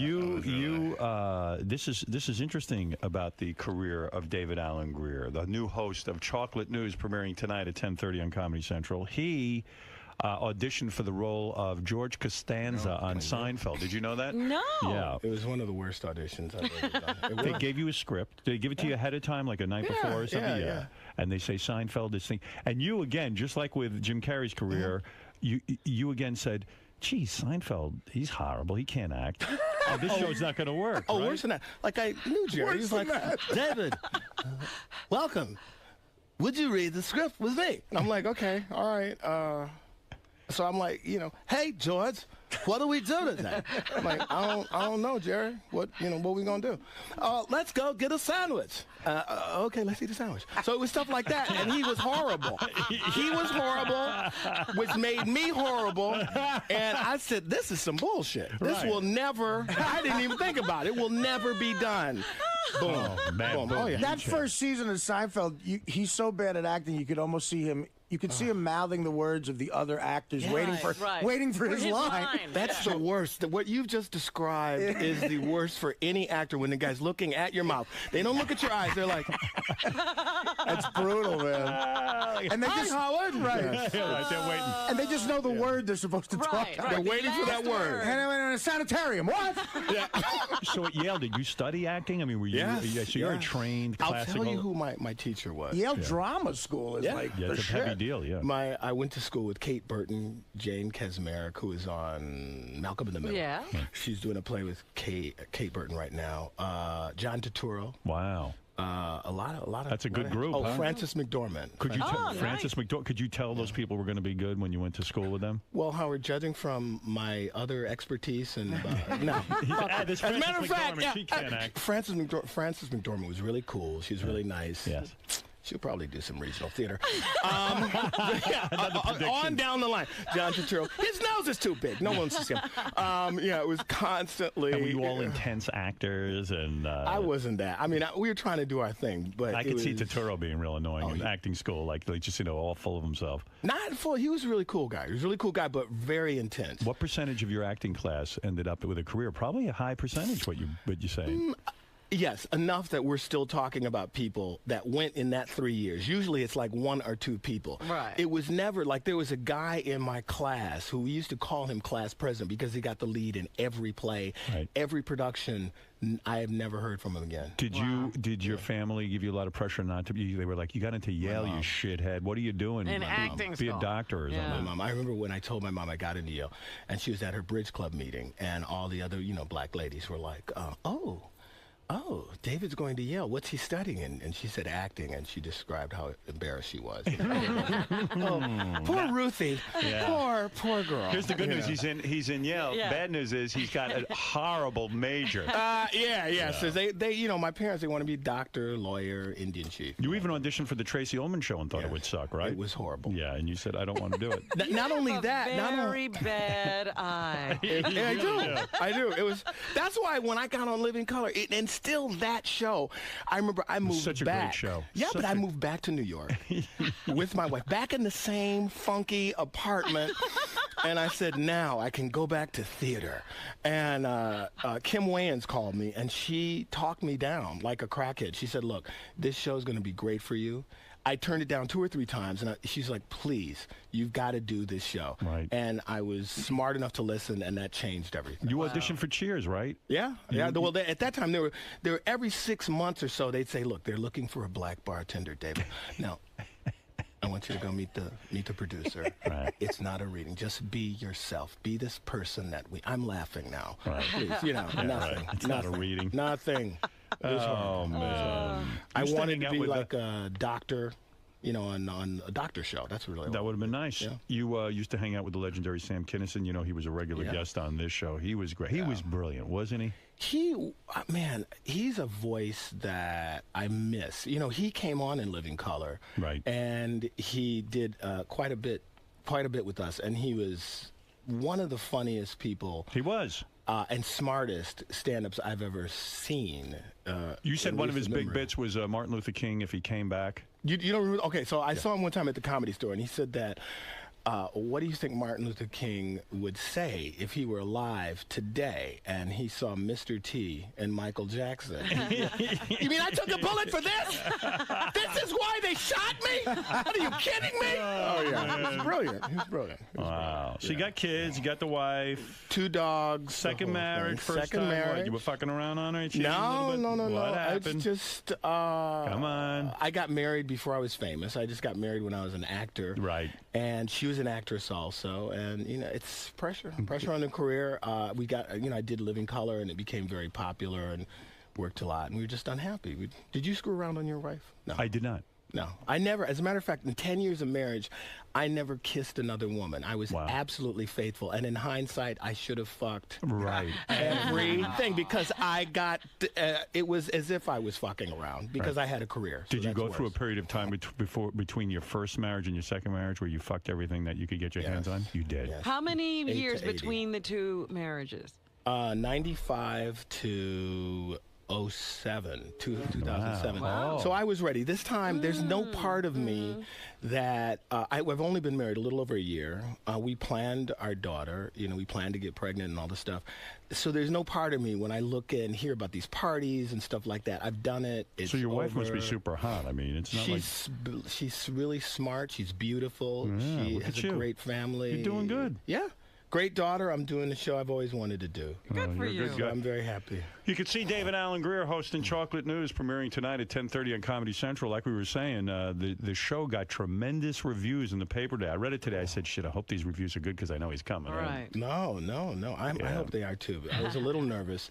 And I do want to tell you that we listen to you every day. Oh, thank you. Everybody. Morty, all those guys who, Robert Morty's Morton. your producer, huh? Yeah. He used to produce the Letterman show. Yes, I was wondering what the hell that guy was doing. Is that the Morty we're talking about? That's Morty, yeah. Wow. He's married with two little daughters out No there. kidding. You hooked up with Morty. I like Yes. Morty. He's a good dude. Funny he guy. is. Carlos, you're on the air in Newark. Hey, how you doing, Howard? I love all you guys. Listen, David Alan Grier does a good Marion Barry impression. He did it on Living Color. Oh, yeah. That's old. That's dusty. That's old stuff. You don't even really. He needs the crack smoke around Thank you. That's moldy. That's moldy. I don't know what I don't You know need about a situation for that. John, go ahead. You're on the air in Miami, Florida. Yeah, David, I don't know if it was you or somebody else from In Living Color, but you said that you ran into J-Lo once after she was famous and that she wouldn't even look at you? No, that was Robert Schimmel, I think, or somebody else. Oh, really? Actually, J-Lo and I can't say J-Lo, Jennifer. Right. There's no J-Lo. No. J-Lo. She's always been cool. We've always been cool. When I see her, we talk, we say, hey, get a hug, a kiss. Isn't it weird, like somebody who was sort of like on the periphery of on your the show, fringe, and then like all of a sudden they become this big star? It's got to be weird. It was like when I remember we went to the Vanity Fair party, you know, and J-Lo came up. She was so devastatingly hot in this like kind of translucent dress.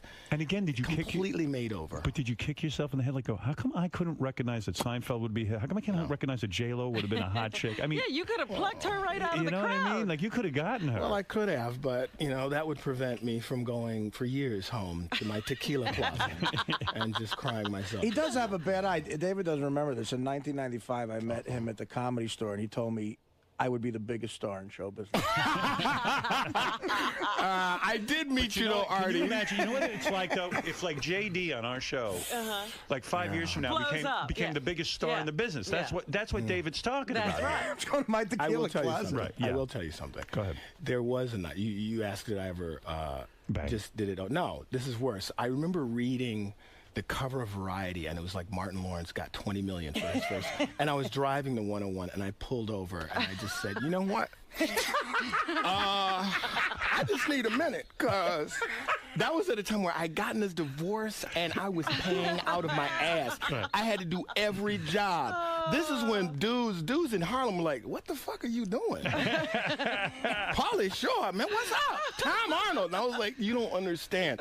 So I did pull over. I just sat for a minute. Did you cry? Said, I didn't cry, but I took a lot of deep breaths. I said, ooh, 20 million. And I started the car, and I just went right on back to work. It was, it was hard. Man, that is tough. Do you have a lot of money? I mean, I do. I mean, I'm listen, trying to I've been figure out- very fortunate. Do I get $20 million of film? No, but I've always worked. But here's the thing. In Living Color didn't pay you anything because they got you when you were young and, you used to be your first gig. Well, Fox wasn't a network. That's Right, how they got exactly. around it. So it was, they could do whatever they want. They didn't have to pay you. And Comedy Central ain't paying you. They're not a paying network. a bit. They're paying more than normal people make. Right. You know what I mean? But where was the chunk of dough that you made? Like, was it the movies? I did. You know what? Here's what happened. Yeah. After the second year of Living Color, I sat out. Jim Carrey sat out. Jamie Foxx tried to sit out. A lot of people did. Yeah. And so then I started getting paid more. Right. So what I'm saying, I've always had a pilot. I've always had a development deal for the last 10 years. I have always had some kind of development deal. So I've always been getting money, getting paid, doing well. It's just I never did tremendously $1 trillion well. Jason, you're on the air in Columbus, Ohio, with David Alan Grier, the host of Chocolate News. You got to watch it tonight at 10:30 on Comedy Central. It's getting great reviews. Go ahead, Jason. Hey, David. Hey, what's up, man? I was wondering if you knew that Howard banged your Boomerang co-star, Robin Givens.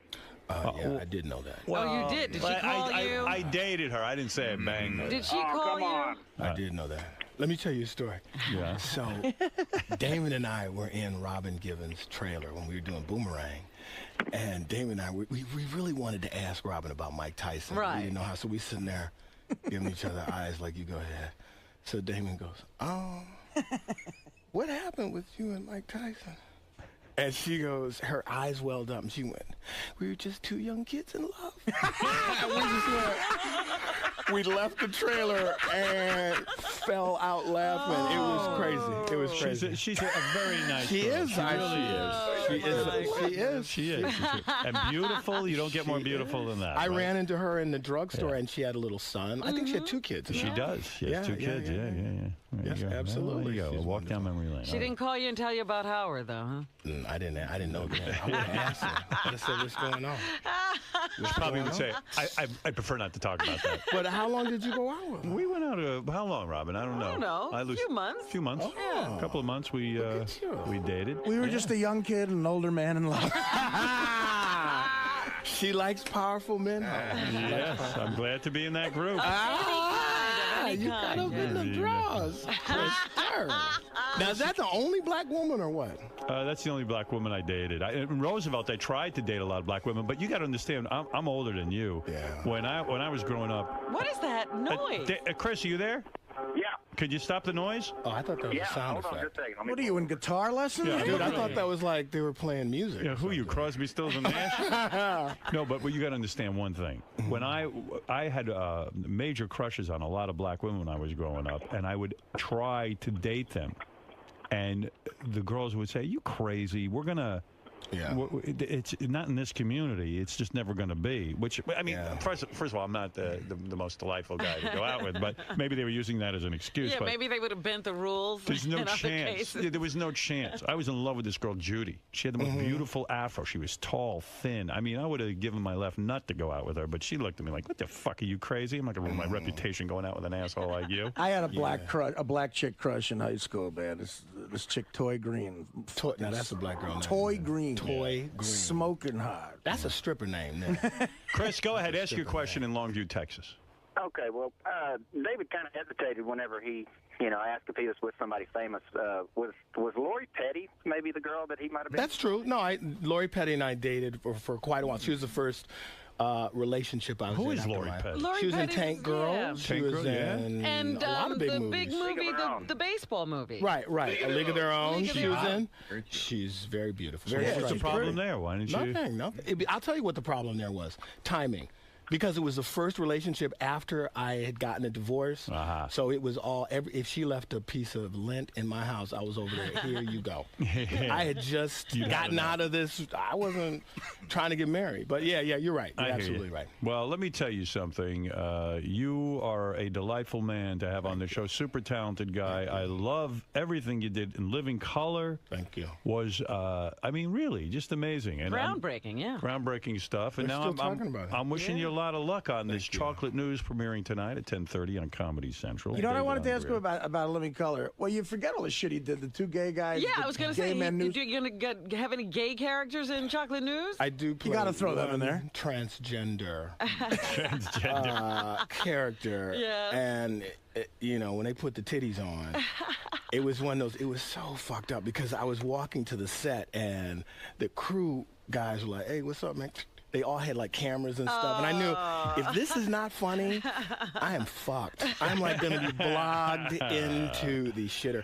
But it was very funny. So yeah, new characters, all new stuff. I wanted to ask him about because the guys writers on his show, executive produced Mad TV, these guys faxing at him, they're real funny guys.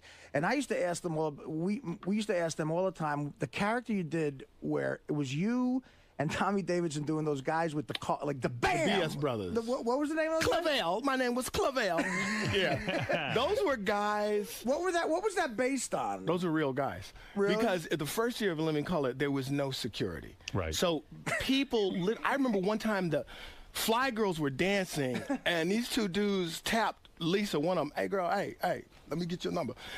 That kind of stuff. Guys would come down into makeup, and dudes would be up there, and those were those guys who would hit on Keenan like, "Hey, look here, brother, I'm trying to get a script to Spike Lee. Now, what can I do to help you help me?" And we started doing those guys for him and all that stuff. And so that's where they came out. They were real dudes. These characters always have their card, like there's a hot chick like in a tub. He's like, yeah, bam! Yeah. And it's black people. Everywhere I go, I meet people. I met this dude in the Burger King line at the airport. He's like, "Hey, man, what's up now?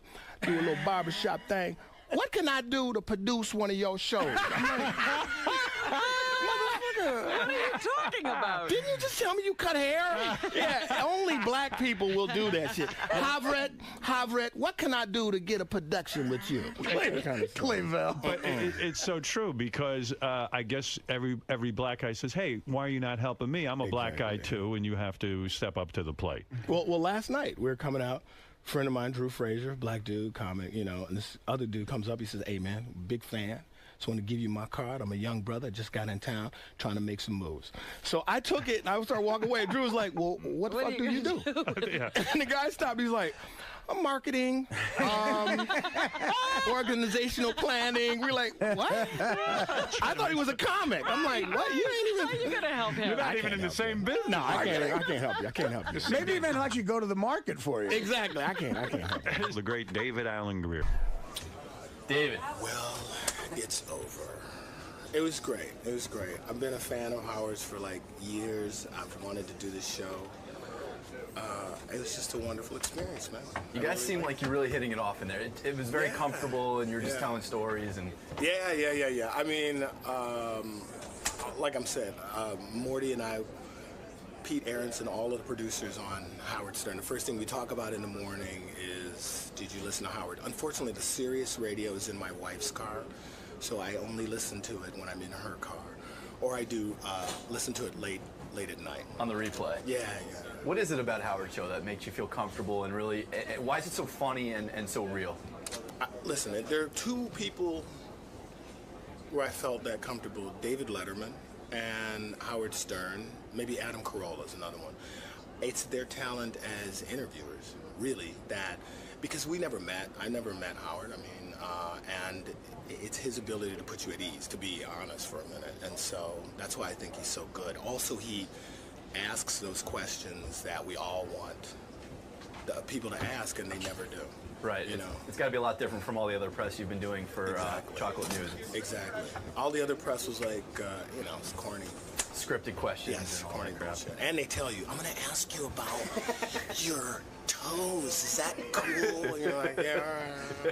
I'm easy, though. I'm easy. I don't really need to any prep. Let's just do it. Cool. And you also got to reconcile with Robin a little bit. I did. She blew you up. I was just giving her a hard time. I was a little nervous when I went in there at first, but it's true. It was true. It was all true. It's all true. Well, thanks for stopping by, man. Good luck with Chocolate.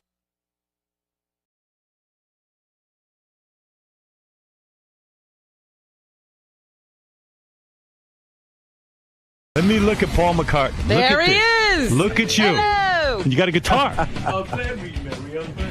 To you, a very merry on birthday to Howard. Whoa. That's for you, man. That's a gift. Whoa. It's a birthday gift. Where am I going? Get the hell out. Where am I going to sit? To the couch. On the couch? To Howard, happy birthday, Paul McCartney. Is this one of your basses? No.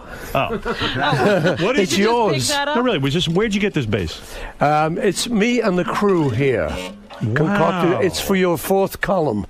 But what is this bass? Tell me so I understand what I have here. My hands. It is a Hofner bass, similar to the one that I play. Right. And I'm gonna cherish that. I hope so. I recognize it. I mean, I really have this unbelievable feeling about you, and I'm honored you would be here today. Yeah. And I'm so happy you're here. I even went home last night, listened to your new record. You did? Fantastic. I was playing some tracks from it this morning. I think you had a home run with this. You're Who's this onto guy? something with this music. You should keep with it. You think so? Stick with it. The guy Youth, right? That's the guy you work with. Yeah. And but the project is called what? Fire? Yeah, what we do, it started a long time ago, and we decided to kind of go under a pseudonym, me and him. He's a DJ, kind of clubby kind of guy. Right. Who wants to do a mix for me. So we decided we'd go in the studio and just have fun. Right. And not work. Right. So we concocted this idea of the fireman. So we went in and we kind of made sort of like clubby ding-a-dong-a-ding-a-dong-a-ding-a-dong music. Right. We just made a couple of albums like that. No vocal tracks. No vocal tracks. Right. But so this time we went in, we said, let's do it again. This time we went in, he started saying to me, well, what about vocal, man? Right. I said, I haven't got a song. He says, yeah, well. But do you sit there and write a lyric? No, so I just stood up at the mic, and we had the track going, kind of, we got a groove going. And I just stood up at the mic and went, well, okay, now, ballet, and just started throwing things at it, And then I'd hear a bit of a lyric, or we'd look in a poetry book or something, and we'd see silent lovers, oh yeah, angels smiling. So we just started to concoct it and put it together and paste it. That's how you do it? You don't sit down and write something down in a book? No, so that's the fireman. That's the whole thing about the fireman. He can do anything. I think it's real good stuff. Thank you. I like it a lot. I played a couple of tracks this morning for everyone, and I'll play some more. But it's exciting for me to see you making new music and to put your voice down on there. It's good. You're doing a good thing. Have you ever gotten into a slump with music? Have you ever said, I need to be away from it for a while, or has it always been there for you? I'm very lucky. That doesn't really happen. You kind of think it will. Mm-hmm. Why are so many of the songs deal with the light? In other words, I see references to light shining through. And my theory was, I was being a psychologist, you went through a dark period, shitty marriage, which, by the way, who told you to get the prenup?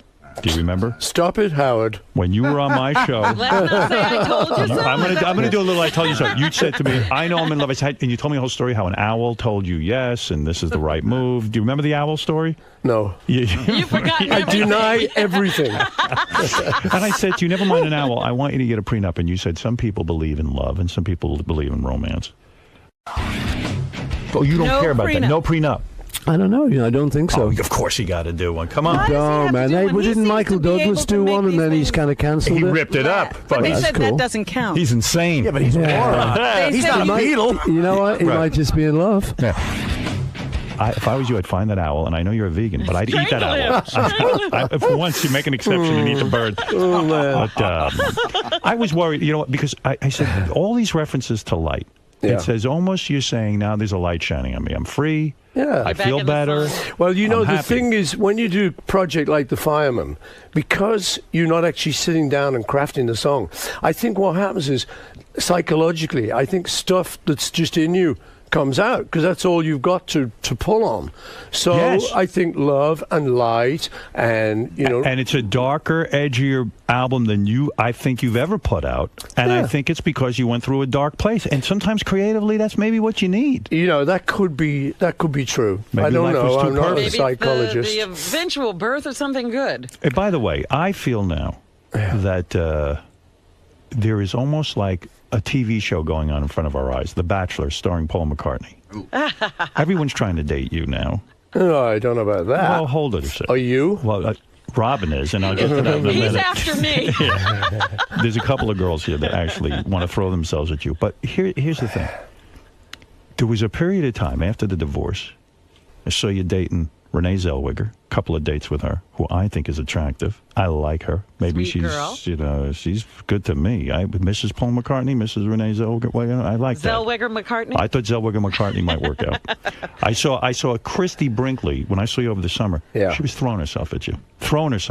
Howard, Paul. you know what, Howard? duck that You one? read too many newspapers.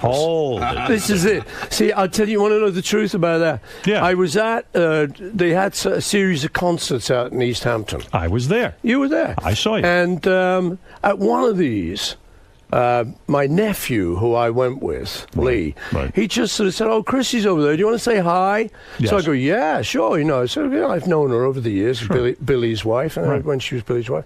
So I just went over and said, "Hey, how are you doing, Chrissy?" And I did a mwah, mwah. And they photographed. And they photographed it.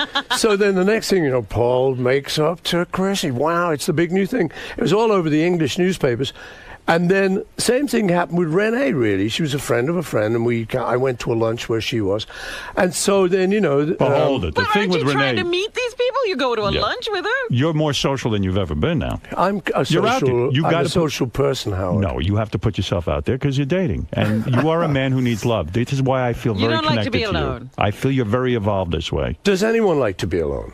No. I And think, I feel guys like romance. You love. never made well, it- I do, anyway. You never made out with Renee Zellweger? I did not. And now, Howard, you're going there again. Yeah, I remember last time Why I came wouldn't on the you, though? show. She's fine. She's a very nice person. But not your type. No, I mean, we The date didn't work out. It wasn't like that. But it is like that. No, it isn't. The romance. If you didn't Howard, like her, you would have I gone was out with there. her again. I was there. Are I was you the attracted guy. to her? Are you attracted to her? I think she's a very nice person. But you would not go out with I think you're a very nice person. her? Would you go out with me? No. I would. Was there a thing with Rosanna Arquette? Yeah. Now, Rosanna Arquette, that was the other one. There were some ladies during that summer that I did date, and I would love to have sex with her. Rosanna Arquette. But Howard, I think you would love to have sex with anyone. I mean, Anybody who would. or am I wrong? You are right. I thought so. So you were into this whole dating scenario that I was following because I'm worried about you. I am. I want you to find love. I want you to be connected to somebody good. I was horribly affected by your divorce. I didn't like what was going on one bit.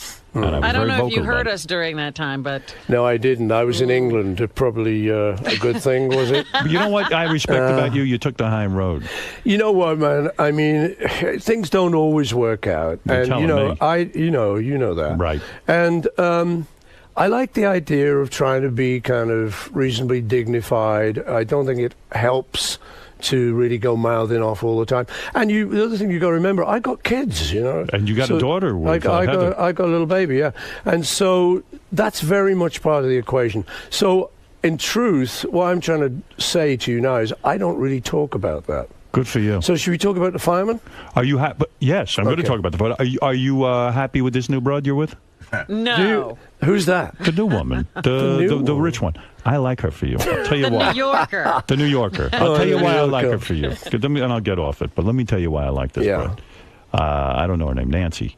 I like her. You do know her name. I had to think about it. Why do you like her for him? Because Nancy Chevelle, she got her own You money. don't know her name? And that's a good thing. Sir Paul's got to be very, very nervous about that. Everyone knew her You're a as very Nancy. wealthy man.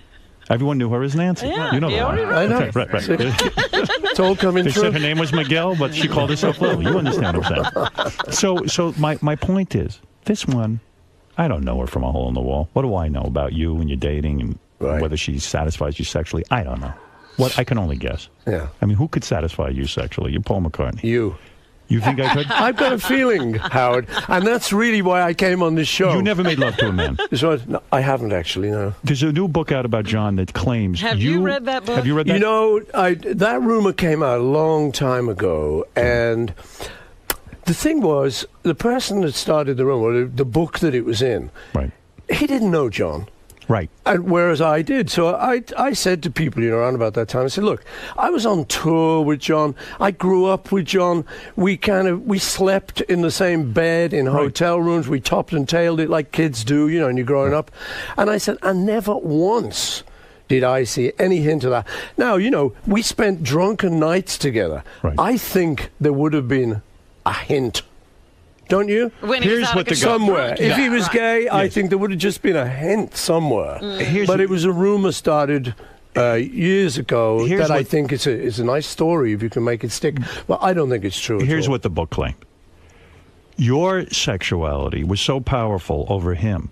He was so enamored of you, so attracted to you almost, that you could have your way with him, not sexually. Did you feel a power but in over business, him? that you had that he was sort of at your mercy because he was so in love with you. That was the theory in the book. Well, you know, I mean, I like that theory. Yeah, you wish that could have been true. No, man. No, not to have sex, but to be able to control him more because it would have been a little bit easier business-wise. But Howard, listen, man. Yeah. You can make up theories about anything. Do you imagine if you were gone and he was here, they'd be saying he had the power over you? I think that might be very true. I mean, you know, we can make up anything. And that is really, particularly with the Beatles, that's what happens.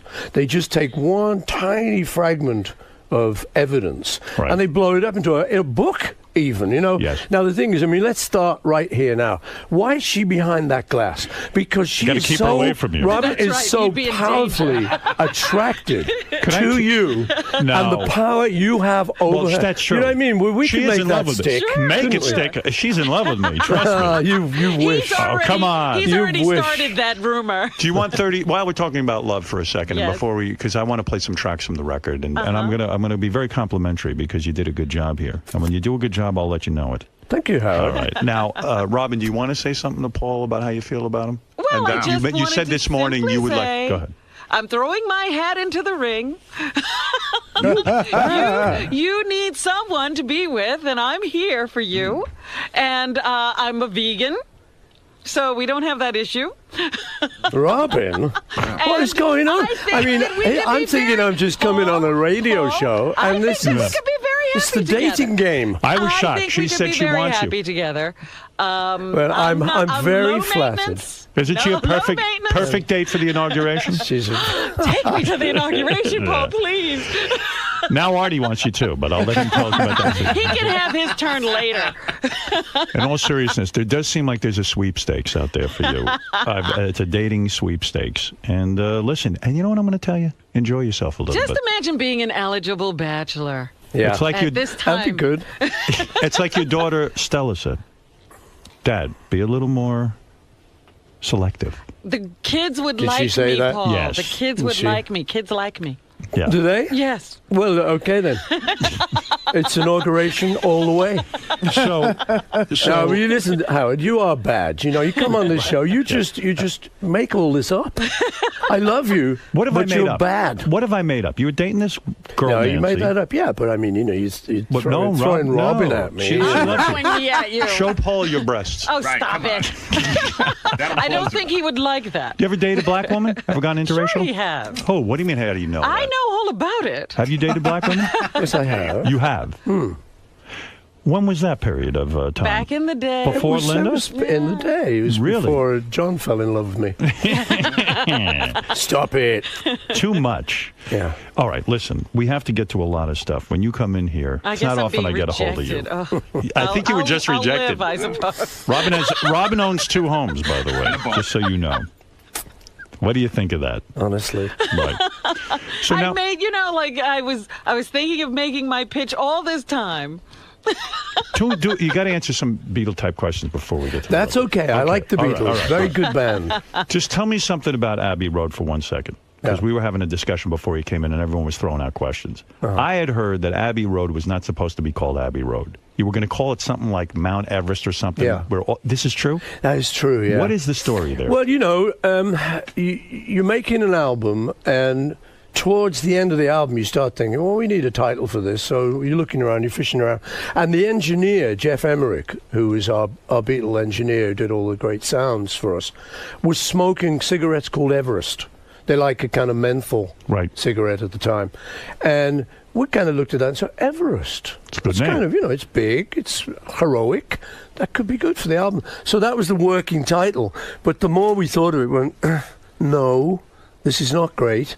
And just one day we were in Abbey Road working, and I just sort of said, well, look, you know, why not Abbey Road? Because if we did that, we could just run outside. Right. There's a level crossing, as we call it out there, zebra crossing.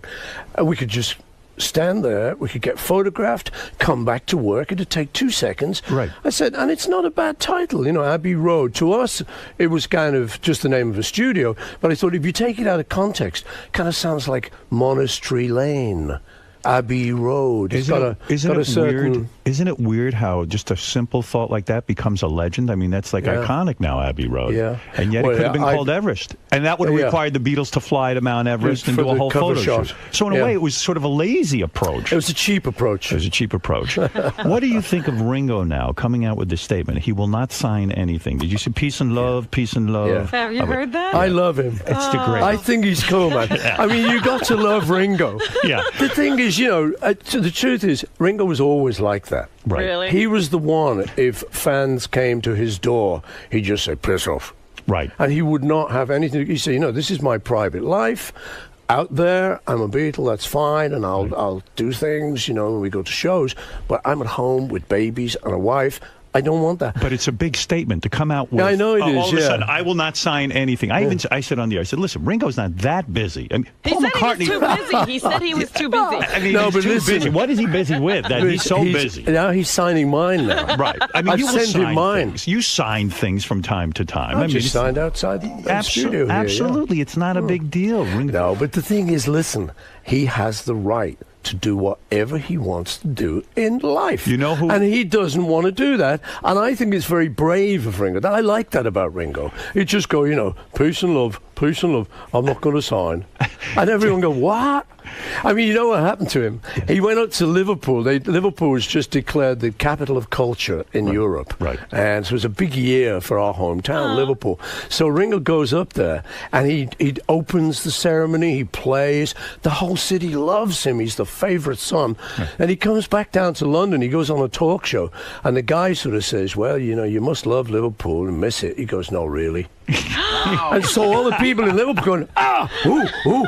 And there was some, you know, the topiary stuff where they make statues out of hedges. Yes. Well, there was one with the Beatles, you know, up in Liverpool, and his head got cut off shortly after. They were mad at him. They were mad at him. So he, I mean, you know, rubs you've people got to the wrong love way. him. I love him. I play that statement almost every day on the air. But you know how you get him in Well, they're line? now saying that he's refraining from making any new messages because he got so much flack from that. You know who's sitting and waiting to sign things? Pete Best. He'll sign anything. We've had him on here, you know. When you release these early Beatles anthology things, you know, like Yoko gives you permission whenever you have to go through all that mess. How you two doing? How you and Yoko Fine. doing? Yeah? Yeah. Wasn't there a 13-minute track you wanted to release that the Beatles had done, and then and Yoko said no? It wasn't Yoko, actually. No, I think George didn't like it at the time. Right. The thing is, I was asked to do something in the 60s, and I was kind of grooving around London, and the other guys were kind of living out a little bit in the suburbs. Right. They'd all got married, so I was just kind of grooving around, and I got asked to do a piece of music for a thing called the Carnival of Light, which is a real sort of hippie thing, man. Right. And it was great, you know, and the guy said, you could do anything. So I just went into the studio before a Beatles session, and when the guys came in, I said, look, can we just have 15 minutes where I'll just organise a little bit of craziness? Is everyone up for it? The guy said, yeah, sure, you know. So I said, okay, well, just wander around and just hit anything you want, just say anything you want, just play a ding on the piano, right. or go on the drums. Or say, Avant-garde music. Yes. Avant-garde. Yes. As George used to call it, avant-garde a clue. Yeah. So I said, well, we'll just do this for 15 minutes, and then that's me covered.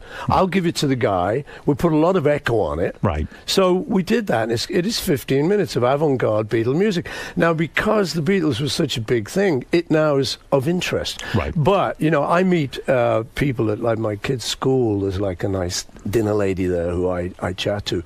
She said, ooh, new Beatles music, 15 minutes. Ooh, I said, I don't think you'd like it. Right. Nobody might It's like not it. what you're thinking it is. Right. It's kind of, hey, about you. Oh, whoop, whoop, whoop, whoop. But you were willing to let it out there, but Cool. George was against it. You know what, I thought it might be good on the anthology.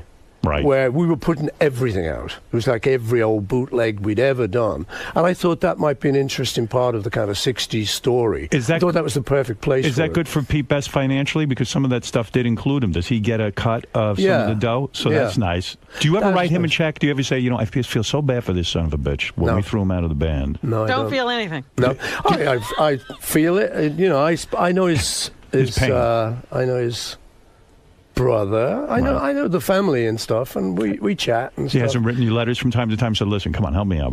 It's killing me. You How about guys." a reunion? He's got his pride, Howard. He does. Was he thrown out of the band because he was so good looking? No, It was his drumming. You know what? The truth was, we just kind of fell in love with Ringo's drumming. Right. Ringo was in another band, and we had Pete, and we were working, and we used to go see this other band. We said, God, that drummer's good. Right. And one night, Pete couldn't do it, and Ringo sat in for him, and we all just went, It was like, oh my God, what is What do we do happening? now? There was something funny going on. Yeah. Behind us was this powerhouse, and this person who was like taking care of the job, and we went, oh dear. Is the lesson learned from that never miss work. Never miss work. Just show up and don't give anyone that opportunity. That's probably Even if you're it. very ill, Right. show up. No, Don't let Ringo sit in for you. I haven't spoken to you since George Harrison died. I mean, how you doing with that? That's got to be major. Well, you know, how are you doing with everyone dying? You know, like your mum and dad. I mean, you know, I've lost both my parents. I lost John, lost George, lost Linda. It's very tough. You want them back. Right. You want them back all the time, you know. But I think in the end, you do what I do, I think most people do, which is just remember the great stuff. Right. You know you can't get them back. Are you sad? every day? Yeah. Do you wake up feeling like there's an empty hole in your heart? Especially with Linda gone. Not every day, but, through my life now, if there's ever a reference or if ever I think of a story, including George, right. Obviously there's a sadness to it now that wasn't there before. Is his son in touch with you at all? His son looks eerily like him. I mean, it's just like the he's same. great. Danny's a lovely boy, yeah. What is he? He's a musician. He's a musician, yeah. He's trying. He is, yeah. He's really good. Big He did a mistake, though, for fantastic- any kid of a Beatle to go into music, right? Well, but again, what are you going to do? It's like children of famous actors, children of famous anything. They're born with the gene. Yeah. So you either just go, no, well, I can't top that, or you move into another field, or you just have to go with it, And so you've had Julian. Right. He's got John's genes, you've got Sean. Right. And Danny. My son James is a great musician. He plays, doing an album with him. So does he have Ringo's kids, are all great drummers. What's your philosophy with kids? Does James have to go out and make a living, or do you say to him, look, I'm a wealthy man. I'm going to set you up. I'm going to give you a couple $1 million. You got a trust fund. Go ahead, live your life. Go be a musician. And if you never get a job, I think what you end up doing is kind of something in the middle, because I want anyone these days, particularly my kids, obviously, or the other kids we're talking about, to have a hunger that we had. How do they have that? And how do you get it? Well, that's what I mean. So I think you can't get it, is the answer. So you have to come in somewhere in the middle. So if your son says to you, I want to be a musician, you support that. Yeah. And you don't say to him, hey, go get a regular job at a florist and, make a job. Or if he wanted studio to get, studio time and that kind of thing. If he wanted to go and, be a florist, he would have done that. Right. But it's in his genes. Since he's 9, he's been playing guitar. Are you depressed by the world situation right now? Yeah, I'm not exactly happy about it, but I'm an optimist, I think we've been around. Yeah, I think we've been around a little while. You've seen stuff. You've seen Vietnam. You've seen Nixon. You've seen 9/11. You've seen all this stuff, and so, I mean, we're at a not very good place at the moment, especially with the economy. Right. But I am an optimist. I sort of think it comes around. You excited about the new president? I sure am. Where are you? I really am. I'm reading his book. Where are you living right now? Like, are you England? England. Yeah. Mostly. Yeah. Oh, well, totally. You don't go out to the Hamptons anymore. I do. In the summer, I go out there to be photographed by the paparazzi. Right. And to have my privacy intruded on. Absolutely. We'd love to see you date. It's fun. I like it. I heard Christy Brinkley, by the way, just to finish that story. Yeah. Was very into you and was really on the hunt for you that night. That's what I heard from my friend. Well, look, yes, and she even got dialed up and was looking for him in a lot of different places. That's what I heard. She was stalking? Yeah, Paul? not stalking, but very interested. Well, You should have who banged can her. blame her? You should do it. Give it to her one time. Howard, you are just so bad. Honestly. And how do you like being a father now with a young kid? I love it. You love it? I really Are you love hands-on? Yeah, man. What do you mean? I mean, You're walking around okay, with- here you go. Let's see, a typical morning, which will be Monday morning, this Monday. Go ahead. I get up at 6:30. I make breakfast.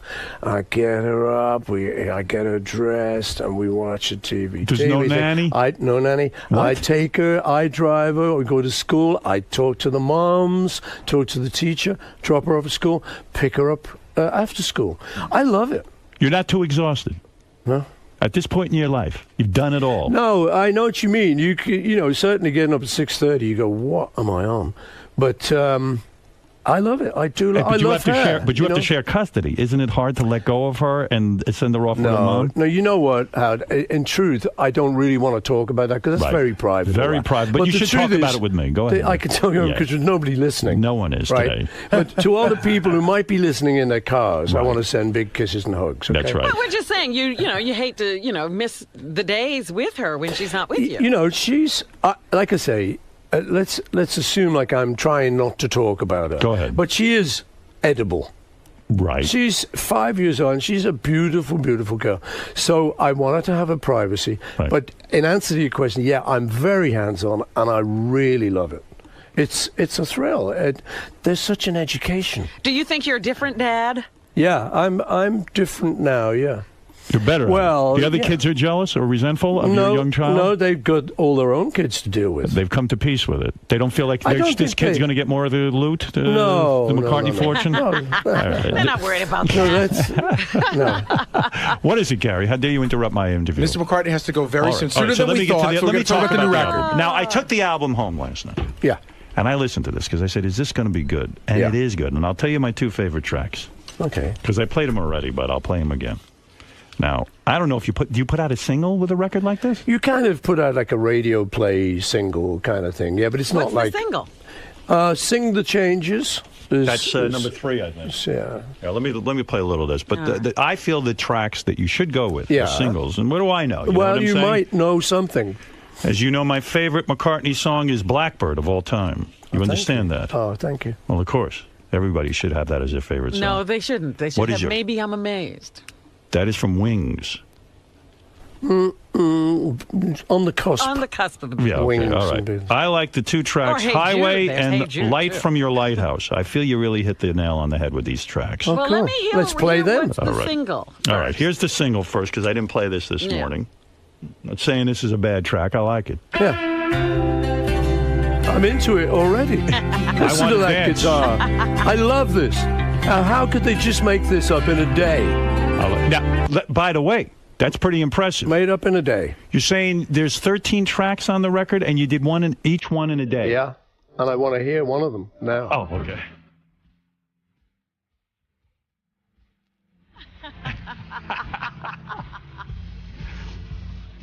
Voice sounds good. Good cue.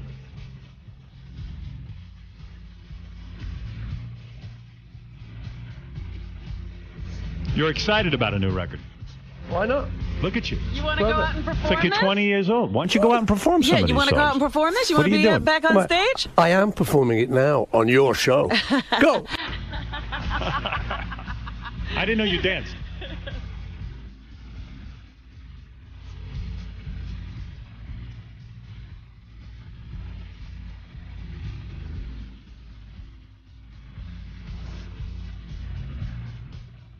You sound good.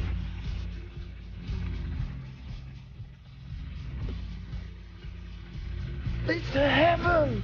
Oh, yeah.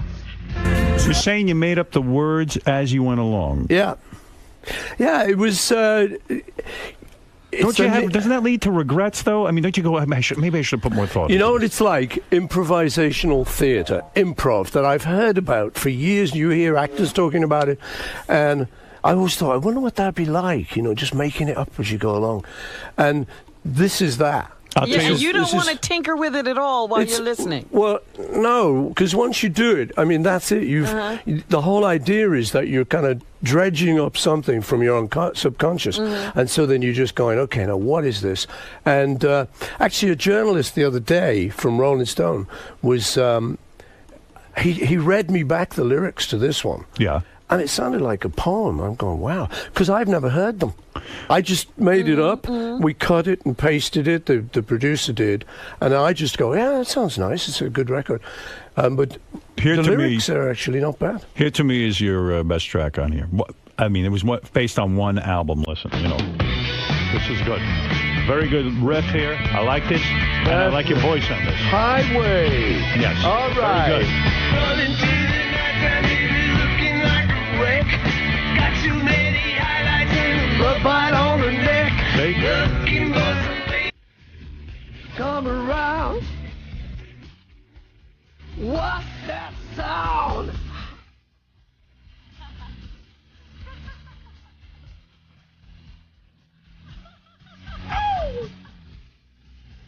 Should have had sex with Renee Zellweger to this song. Come on. Not with you. Looks like he was doing it right here. Give it to her hard, right there. Wow. That's good. Howard, honestly. Let me that's good. And the other one I really like is, and I'll play these all the way through later, but because I got limited time with you. Here's this is another one. By the way, if my children are listening to this, don't listen to Howard. Ever? He can sometimes be a little vulgar. Don't grow up like this, children. Oh, come on. He's nice. He's lovable. But You love him. Did you? I do love Let me him, ask you a question. but not in Personal that way. question. Did you have to go to your daughter Stella? She was very vocal against you getting married to your previous wife. Did you have to go to her and say, "Honey, you were right"? No, we don't talk about stuff like that. You don't with the You kids? just get on with it. It's okay. You got a better attitude than I do. Do you play Guitar Hero? Do you play any of these video games? No. You've seen any of these new movies? I've seen them. Yeah, they're doing the Beatles one. They are. Yeah. You're okay with that? Can be quite cool. Yeah. Yoko said okay. We'll do one of these. I would love to be We at these all meetings. said okay. Yeah. No, it's going to be pretty cool actually. I might learn to be a Beatle. In the office, we were talking about how, can you believe that they're still playing Beatles songs and young people are turned on to Beatles music? Oh, my kids love it. Did you ever dream in your, No, we didn't think we'd go beyond a couple of years. That was the truth, because nobody did in those days. So we just suddenly, after a couple of years, we were like, oh, we're just starting. How about my daughter just finished, she just graduated college. She just finished a college class in the Beatles. Yeah. And loved it, like her favorite thing. Wow. Like a college class. I know. It's That's amazing. insane. Isn't it? Yeah. it Paul, really you is. should let your kids grow up listening to Howard. I grew up listening to him, and look what happened. Yeah, well, see? Children, take a look at this guy. Paul, let me ask you He's something. lovable. Artie, this is Artie, Paul. Artie's struggling with drugs. You struggled with cocaine for a good year, right? True? When you were with the Beatles. I didn't struggle. I never heard that. Yes, Never heard drugs yes. with him. Paul struggled. Never heard drugs with him. He got arrested. I Well, was for I was a pot, young man, and that was part of the picture at that time. But I would advocate young people not to do it. I know it's that. no good, man. Yeah, but how did you get off cocaine? You were addicted. Were you? I was Yes. not addicted. No, You I were was. addicted. Why are You you were on it telling for a me? year. Honestly. Everyone knows you were addicted. And why are you lying? You didn't know you were addicted, but You you know were what? I was actually very lucky because all this stuff, as you know, and everyone knows in the world, the kids know particularly, it's a peer group thing. Yes. Suddenly it appears and somebody's doing it, and then you go, oh, and you don't have the wisdom to sort of say, no, I can stand back from this. But you tried heroin, too. No, not really. Yes. No, What I do you mean, didn't. not really? No, I didn't. Well, what happened was the same person I knew who had introduced me to coke. He did heroin, and he once sort of said to me, "Do you want to try it?" Right. And I just the fear. I just sort of said, "No, no." Like no, snorting it, right? Or not? Yeah, No needles. Yeah. No, yeah, no, but no, John no, no. and Yoko got into it. Were you? I understand they did, but that was not when I was with them, so I don't want That to was kind of not say your anything. thing. That's I don't know. Right. No, but the good thing was that I kind of got really fed up of it because you can get easily fed up of it. Yes. Because it's a kind of. Oh, really? Because I Kind of drug. I wasn't making a joke. I had read that for a year you did cocaine and you felt that you were addicted to No, it. I wasn't addicted to it. No, I sort of did it because it was like the thing everyone did, at that time.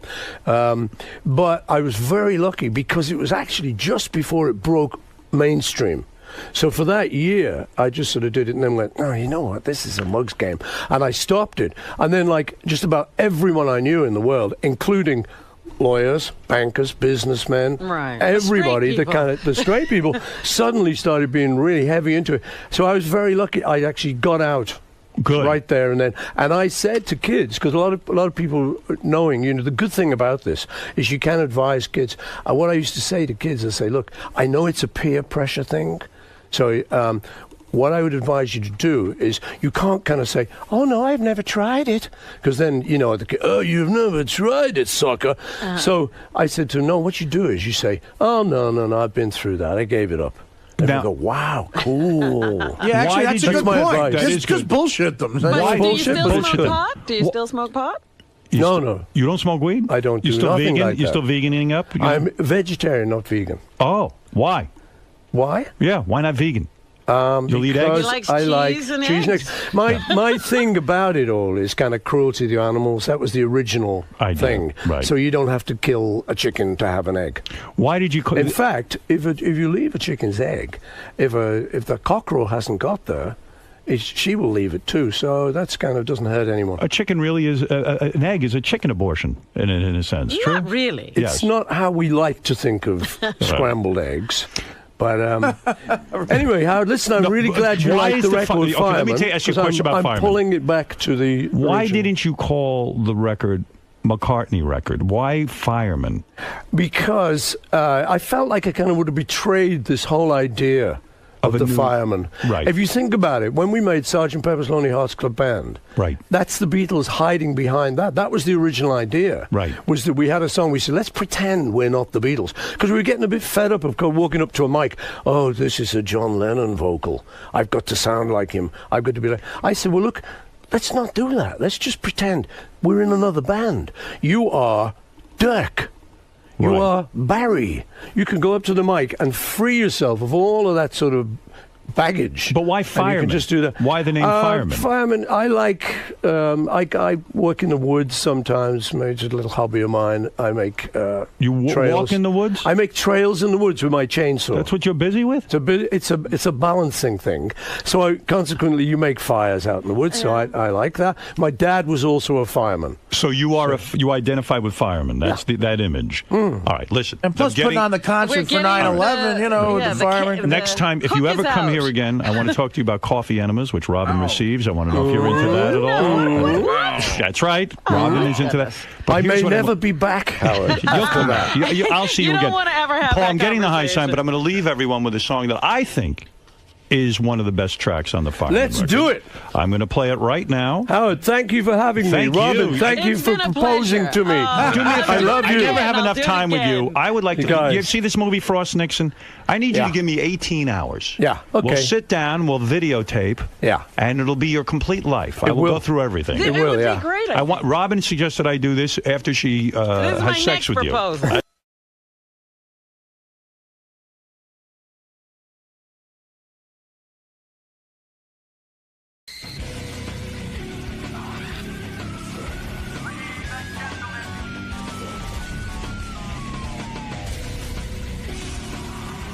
I just saw Mel Karmazin talking to Sal in the hallway. We have no idea about what, but I think Sal is advising Mel on. Is that where he's going for advice? That's what. Yeah, that's where he goes whenever he needs advice. Please don't. Why are Or you talking pep to Mel? talks? I told you you're not allowed to talk to Mel.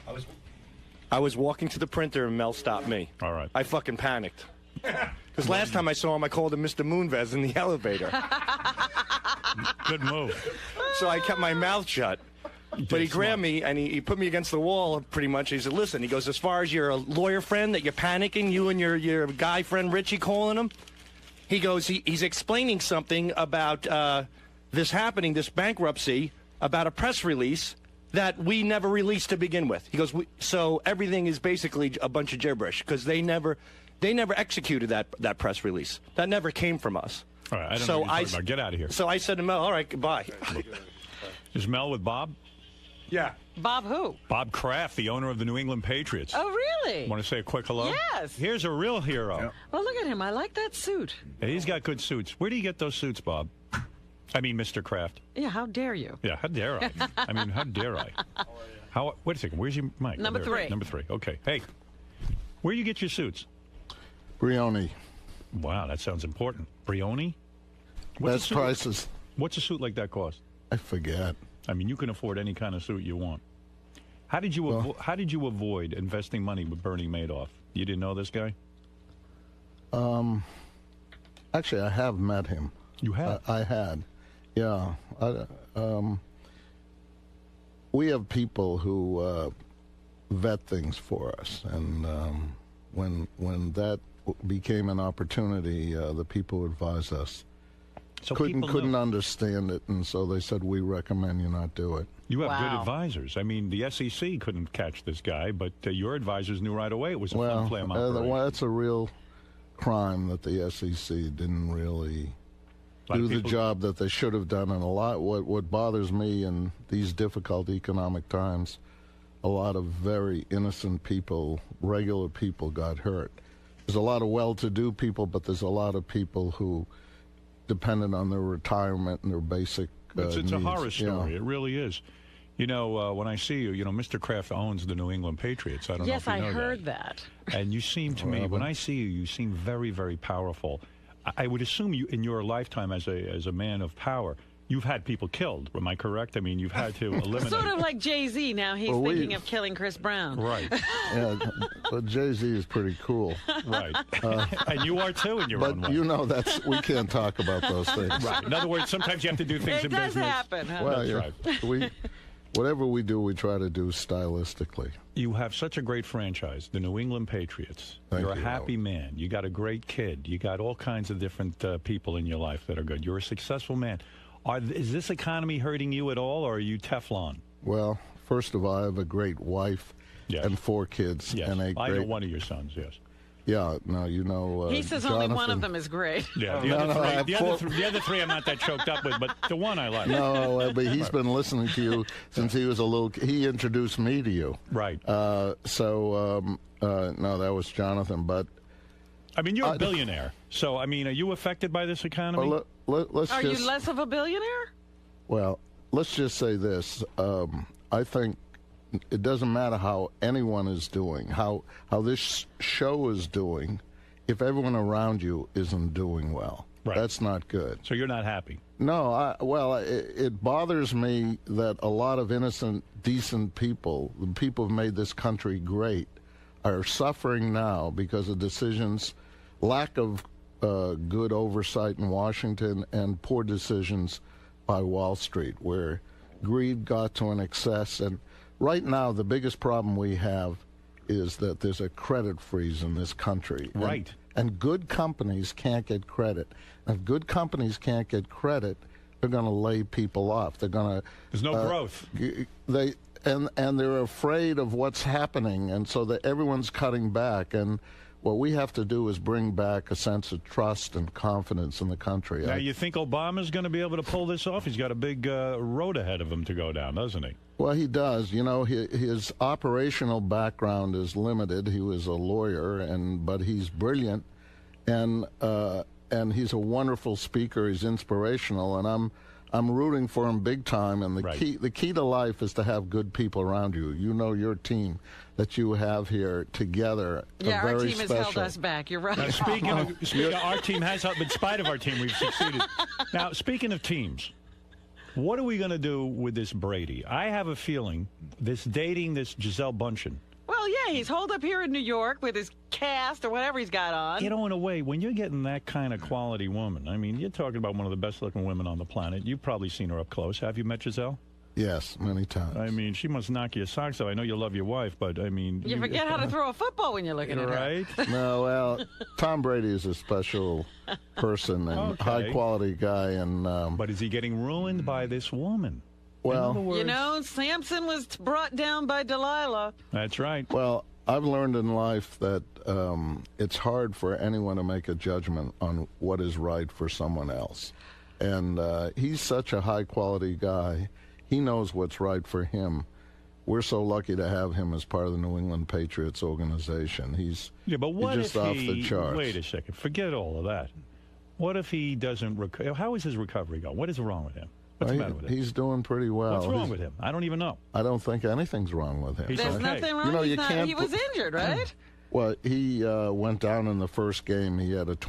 ACL. Right. And that's been repaired. He's been rehabbing. He rehabs between the West Coast and the East Coast. And our people have worked with him, our trainers. He's doing very well. Despite the fact that he's a nice guy, if he doesn't perform this season, I'm talking about the first 3 or 4 games. This is business, you know. This is business. You and I know business, not like these other schlubs. And you know what I'm saying.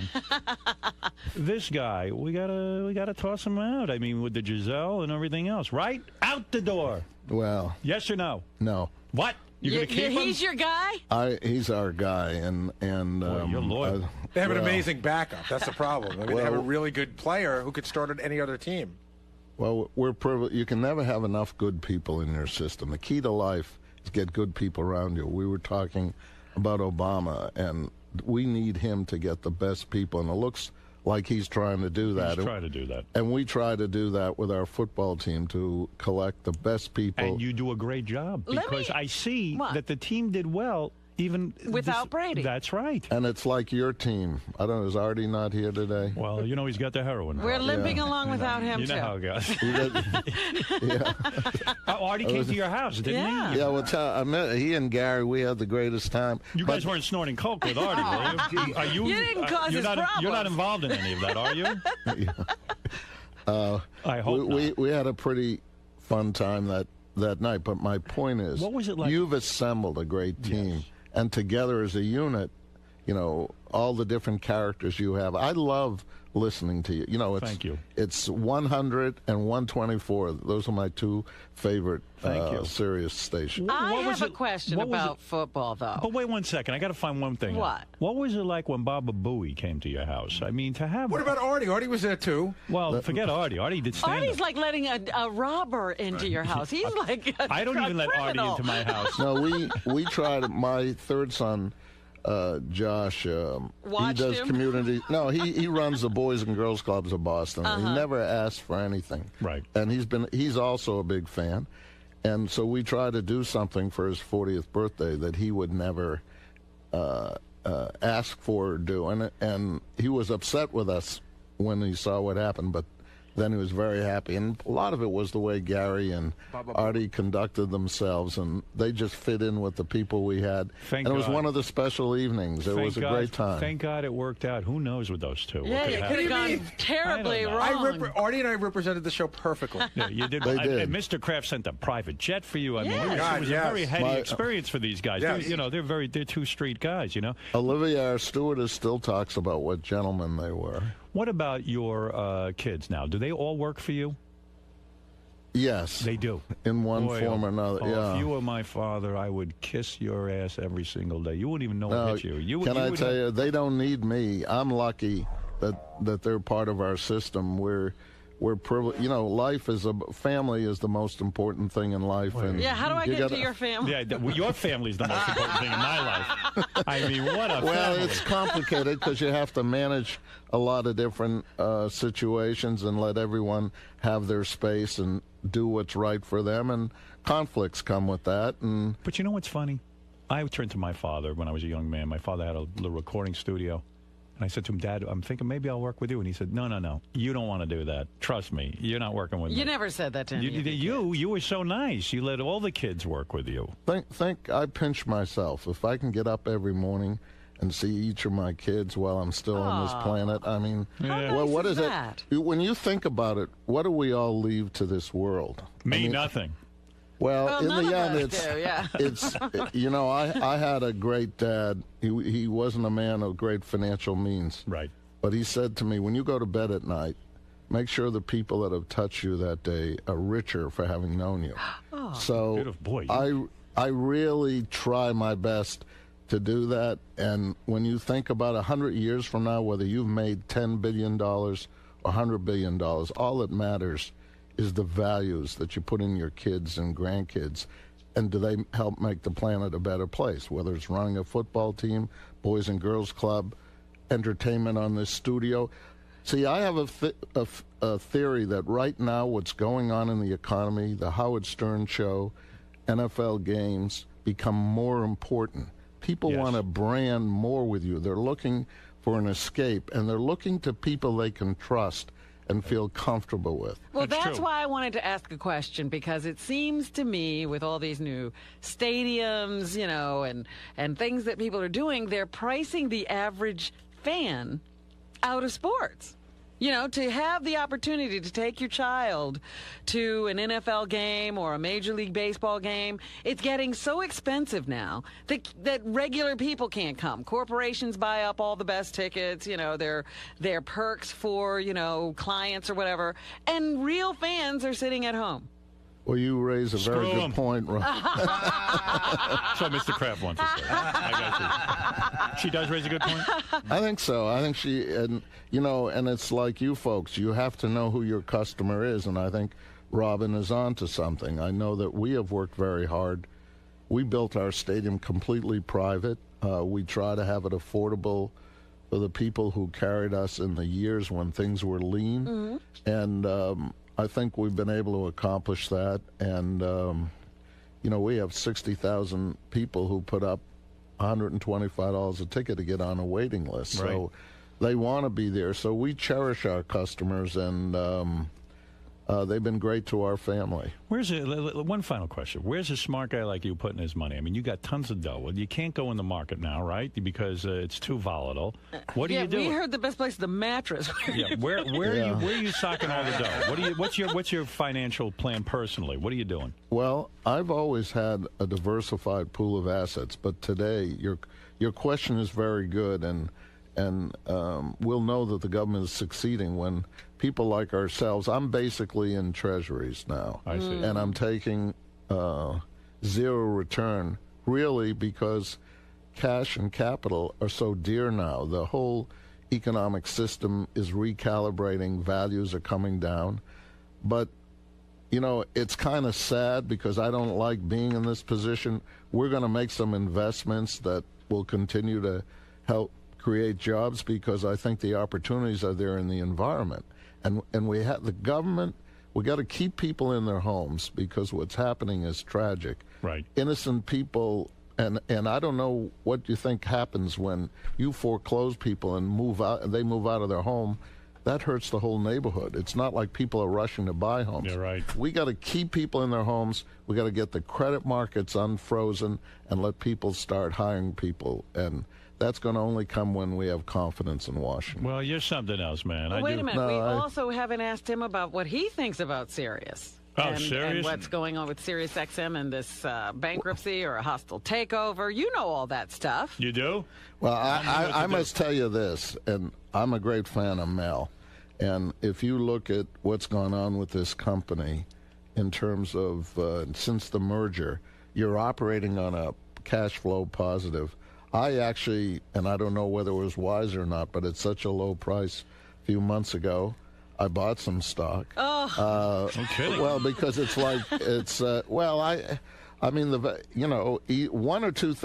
one way or the other, I believe in Mel, and I believe that this company will be a very strong company. I do too. You serve a niche in the marketplace that is very important. I know. That's all I listen to. Me too. Is satellite. When I listen to radio, it's only. I still believe satellite will be the dominant force. That we're seeing it in its early growth stage.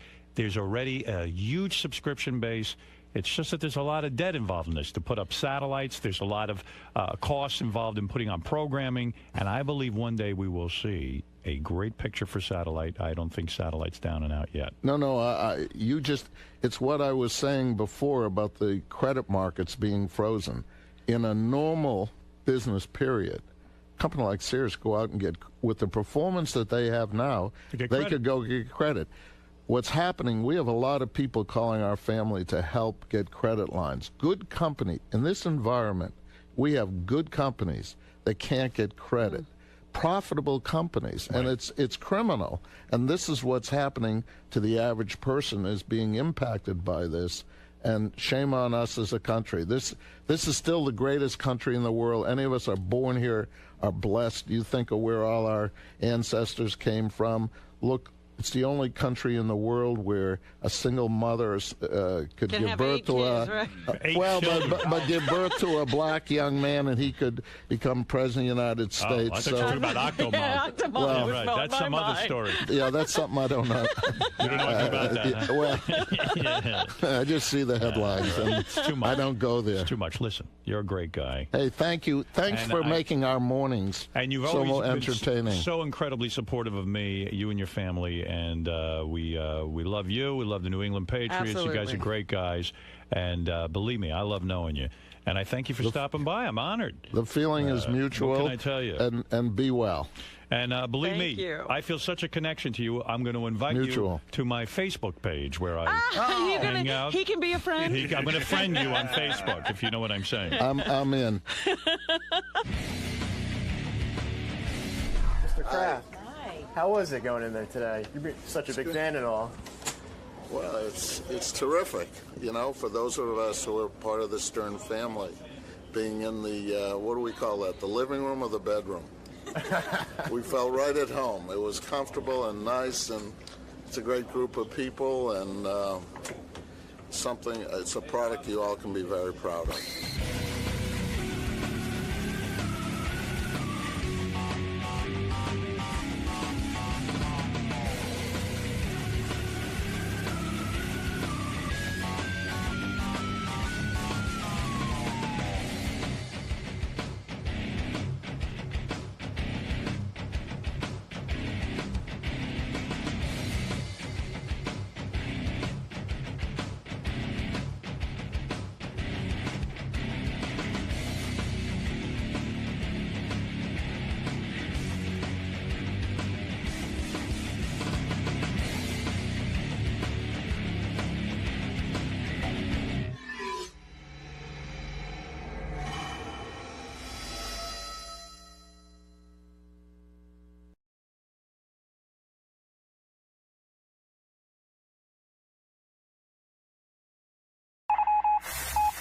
This is the best of the wrap-up show. A recap and behind-the-scenes look with John High and Gary Dell'Abate.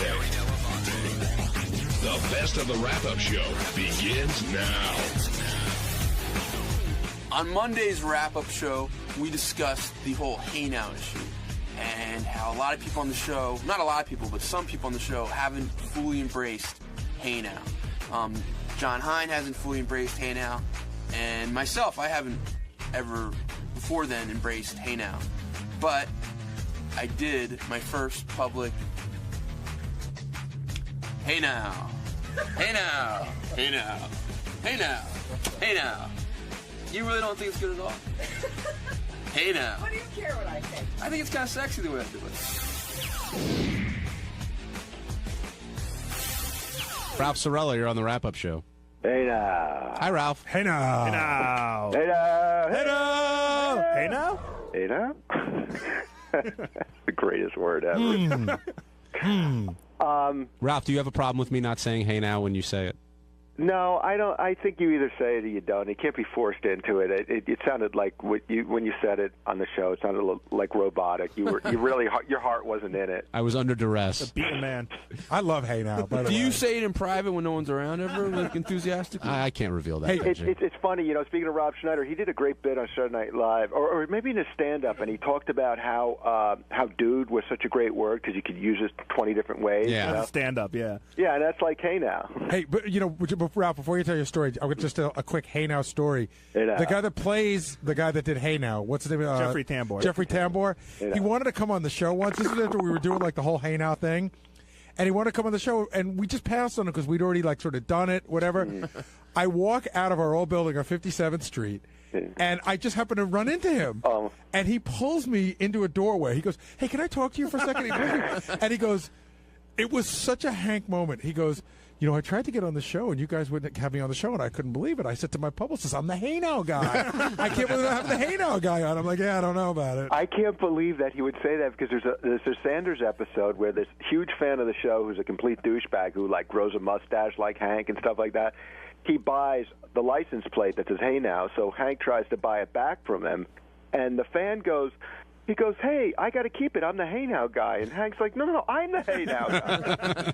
When he said that to me, it was so. He goes, I'm the Hey Now guy. Come on. I bet a lot of people have no idea. I didn't know till I worked here that I'd not watched that show. I didn't know of that show. That it originated from that show. Yeah, I Larry thought, Sanders. If anybody and gets... then today I found out it's actually Ralph sort of got it into Howard. I thought Howard it's just a phrase he did. No, we were all watching. We were obsessed with the show when it was on. If anybody gets a chance, there's a great, came out like 2 years ago, there's like a best of Larry Sanders that's really, really good. But Hank might be one of the greatest characters in history. Season one is out too in full, but and I don't know why they don't have every fucking episode out. It's criminal. All right. Thank you, Ralph. Bye now. Goodbye. Hey now. Had to end with that, too. G-Spot, you're on the wrap-up show. Hello, how you doing? Long time, first time. Just wanted to back you, John Hine, for being not a lemming and doing the Hey Now bullshit that's been antiquated now for the longest time. The reason I don't do it isn't because it's antiquated or not funny. It just doesn't feel natural to me. And I feel like I'm when Howard picks up a call, that's what he says. It's not what I say. That's all. It's not like we're lemmings. I just find it really fun to do. When I started doing it only because of Ralph. When Ralph does it, he makes it seem like we should all be doing it because he's so into it. Yeah. I've always wanted to do it, but I do feel like I'm taking something, even though I'm part of the show. That's how I feel. Listen, I feel like it's not like I don't know. And as I mentioned, Artie doesn't do it. But today I kind of felt like if we want to start doing it, this is our chance. Because the disclaimer was laid down? It's kind of like, hey, this is for everybody. Why do I get the feeling that when you do it, you're going to get a ton of shit? Hey now. Hey now. Right. No, give me a better hey now. I think this is the first time I've ever done it, but hey now. Hey now. I think it's situational. I'll try to, if it comes Ralph knows every inflection, and Ralph knows all the hey nows. It's his shalom. I would love to know.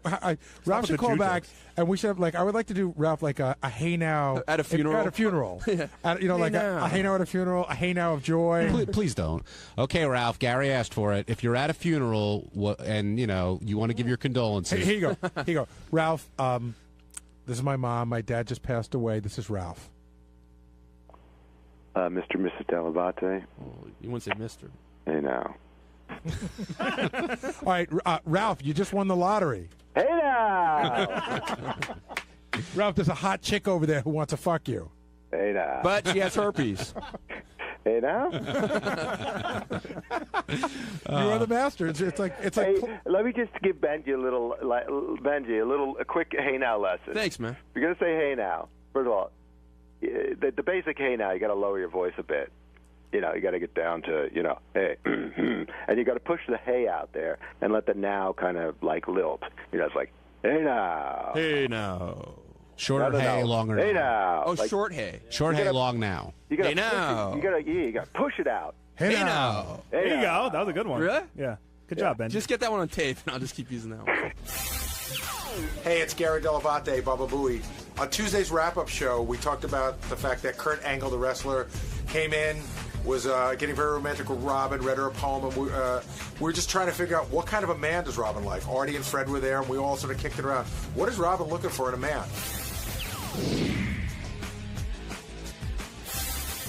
When Kurt Angle gets down on one knee and starts reciting that poem, you could sense the awkwardness. Like, it was funny, but then you realized it was on the level. They call me the king of the wrestling Jews. I fell in love with Robin when she does her news.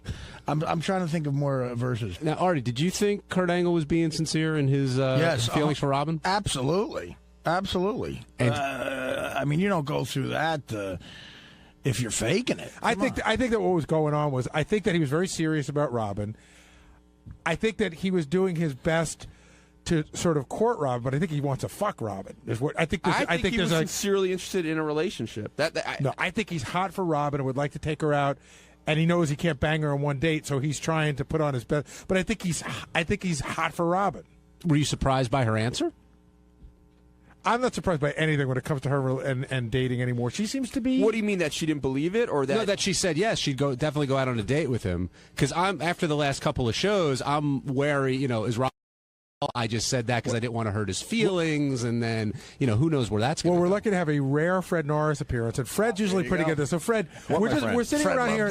We're just sitting around here trying to figure out: do you think that Kurt Angle was sincere about all the stuff he said about Robin? Abso-fucking-lutely. I agree. I think he was laying it right down on the line, and I think he put his best foot forward. I mean, that poem was actually well thought out and well written. Funny, and he went to the point of actually getting down on one knee. So this isn't just some sort of bullshit maneuver. I mean, it's a little bullshit for the air, but I think he really wanted to show Robin that, like, hey, I'm giving you my best shot. Here it is. Come on, take it. Are you surprised that Robin was sort of receptive?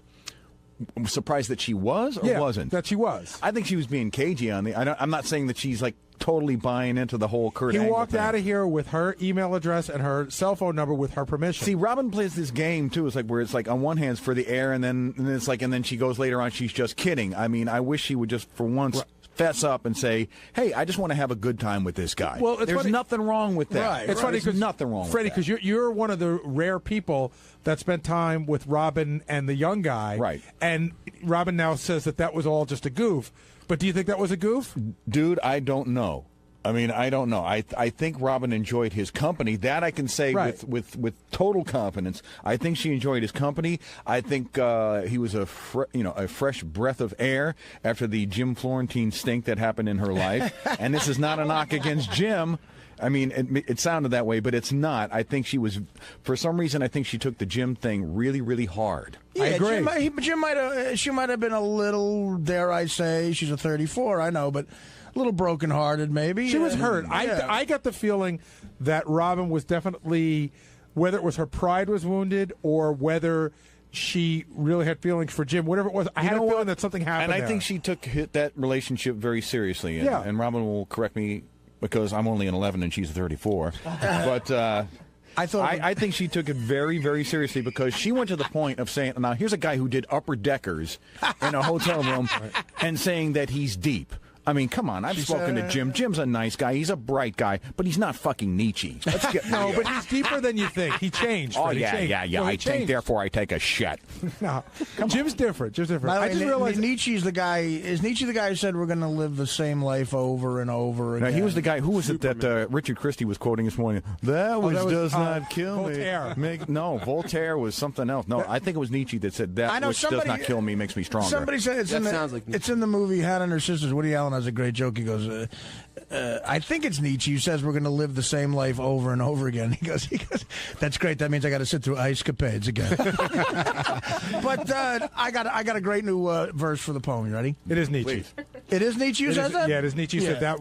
No, that does not kill which does not kill me makes me stronger. Oh, and not living the same life over? Did you have a theory like we're going to live the same existence over and over? I don't know. That one I got to look up. All right. Here's my new verse for the Robin poem.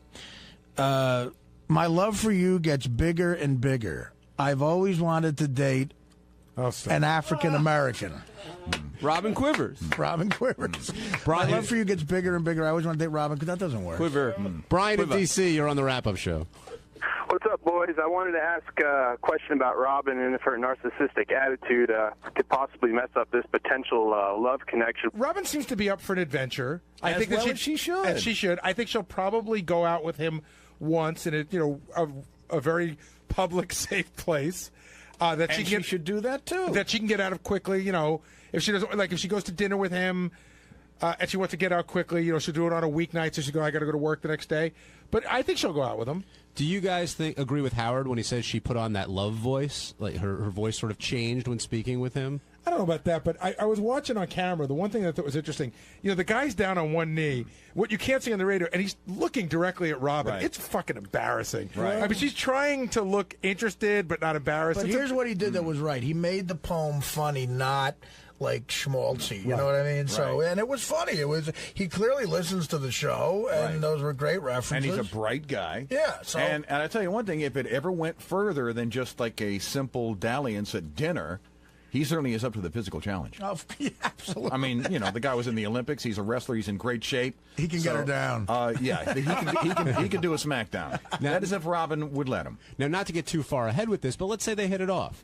What happens with the show? I know what happened. John and I would actually. I'm praying for one thing. As I was walking down the hall, I was praying that Robin would actually date him, and I'll tell you why. Steve Langford. Oh, yeah. Well. There will be a cage match, and Langford will be a dead man. we were joking around, John and I, as soon as we went to commercial. We're like, if Robin dates him, how long will it be till we hear on a Monday? I was in Toledo this weekend at WWE. Do you know that wrestling is real? You can really get hurt. Right. Kurt is so deep. Well, Kurt's the one guy I'm not going to say anything bad about because basically he could kill me. But I saw Kurt's ex-wife, and I got to tell you, Robin should be worried. That woman could tear Robin in half. Andre the Giant. Did you know they were referring to his giant brain? Yeah, but she divorced him. He could quote Who knows? That's what Kurt said. Yeah, but no, who knows when if she sees Kurt with another woman, what'll happen? I'm just saying. I saw pictures of her on the internet, and she's a tough broad. She's a tough-looking broad. It'll be worth it just for Fred's drops of penis. I want my penis. 4 inches is enough. Angle, I want my angle. Oh, it was so fucking great. Yeah, Fred, you didn't hold back when it came to those drops today. They were one after another. Well, according to Robin, I'm not a very good friend, but I'm just trying to just take it all in stride and have a little good nature. Can you do a Kurt Angle impression? I could probably work on one. I have to hear him a little bit more. I'll work on it a little bit Fred more. will get it. Yeah. I can imagine the conversation. So I had her in the position of, where her legs behind her ears, and she was like doing the doorknob. What did you get her in? I don't have his impression yet. Jim in Pittsburgh, you're on the wrap-up show. Yeah, hello. I'm calling. We know she's gone out with, Nick Manning, the dropping loads guy, and at least seen him on some kind of, whether it be. Well, I don't think they were ever a couple. Nothing happened. He showed up to dinner one night, Right. but she thinks, with a bunch of other people. But she will tell you that there's more to Nick than just dropping loads. Although Ralph brings up an interesting point. Was it on the wrap-up show yesterday where Robin will say she had a good time at the thing and then later on say that she didn't? So I really wonder if she really did have a good time with Nick Manning. Right, exactly. Does she like the Battlestar Galactica finale? Does she like Nick Manning? What the fuck? I mean, according to various sources, she loved Battlestar Galactica at the premiere, Yes, she and did. then when Howard started saying it wasn't so good, she said it was crap. Is this where her character comes into play, and that's where all the I confusion forgot is? about the character. Could that Damn. Jim, go ahead. That's why you're the host of this show. Well, that's all. I was just saying, if she opened that window to Nick Manning, you think that she would give that to Kurt Angle, at least see, give him a shot, I would say. Yeah, well, maybe. I don't know. I was discussing opera with Vince McMahon the other day. The only... I like La Traviata, yeah. The only thing holding her back seems to be is, like, she's worried that he's just, this is just like a bit. No, it's not. Again, I think I'm that's saying what she's Robin. worried. My gut was he was 100% sincere. But do you think she used that as a defense mechanism rather than actually dealing with it by saying, oh, he was just doing a bit? Then she doesn't really have to deal with any feelings he might have for her. Any other thoughts on Benji's gut, by the way?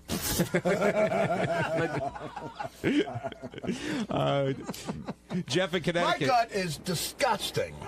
Jeff, you're on the wrap-up show. Yeah, hey, how you guys doing today? Good. Nice to have all you guys on the panel. Hey, no, I was just going to say, back when Eric the little fuckhead came into the studio, Kurt Angle was saying stuff about that he wanted to be with her then. That's So that's what it was. I got a hold of what was her name again? The American Idol chick that Eric is in love with. Oh, Diana DeGarmo. Diana DeGarmo, and she was working with the guys from his wrestling thing. And that's when we brought him in. And right, he was saying he digs black chicks and he digs Robin. All right, if you missed it, hit one, Teddy. This is the. I got to roll. I wanted to come in and just talk about that. All right, thanks, Artie. This is the end of the poem and how Robin reacted. I can make love to you all night, and I'll make you squeal.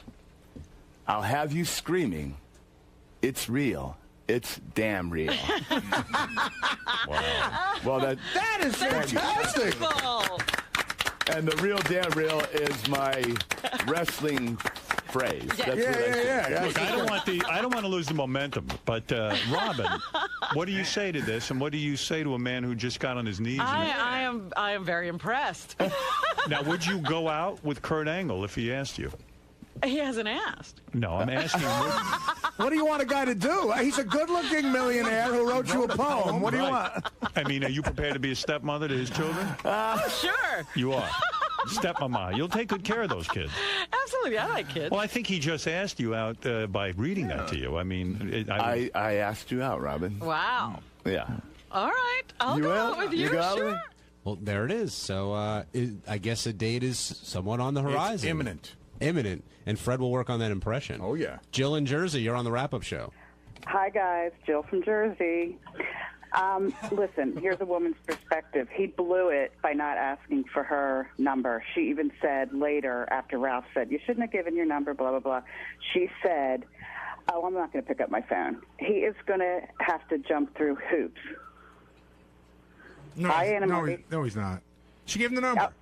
Please. The guy didn't ask for the number. She is a narcissistic person. She's on her high horse now. She's going to say "fuck you," and she's not going to.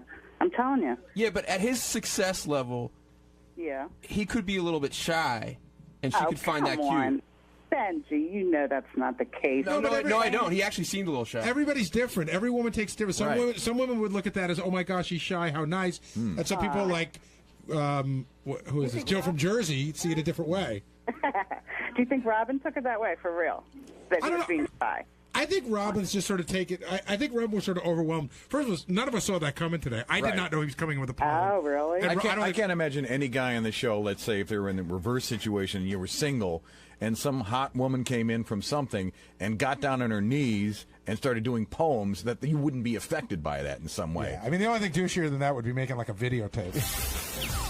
Hey, it's Sal, and on Wednesday's wrap-up show, the guys were breaking my balls about me putting my hands down my pants, which I really don't do. I just kind of put them right there. You know, they just rest on my ass cheeks like a nice cushion. But that is nothing compared to the creepy hillbilly slob and his antics that go down in my office. So check it out. And check this out. That's nice.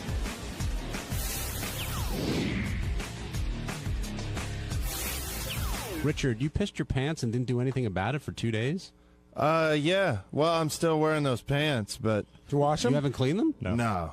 I mean, how do you not? Seriously, why not? Why don't you have like rashes and just all sorts of skin irritations from like because you don't wash stuff, and you would think that you would get like. I think my body's used to it. Yeah. You know, when I was living in Florida, I'd go 2 or 3 weeks without a shower, and How could you in that fucking storage? and I'd sweat every day Yeah. playing drums. and at work. Richard lived in a storage facility where he'd play the drums. It was like 90 degrees, and then you wouldn't shower for 2 or 3 weeks.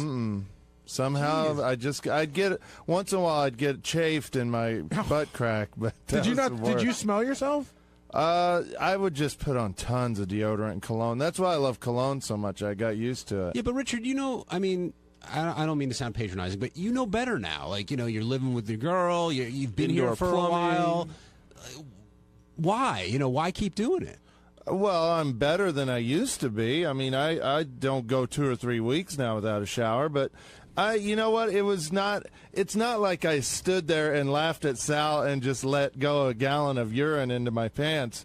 It was a quick thing. I peed a little bit and then ran to the bathroom, and only a tiny bit got on my jeans. It's not as bad as it sounds. And John, you said like you're better now. To Richard, this is not being inappropriate or bad. So it's not. Better may have been the wrong choice of word, but I mean, he's been here for a while. And we've had this discsion before. But the This doesn't reason, come out of the blue. it doesn't bother him, so, Yeah, right? I I'm mean, I not guess freaked Yeah, out. but what about bothering But- everybody else around you?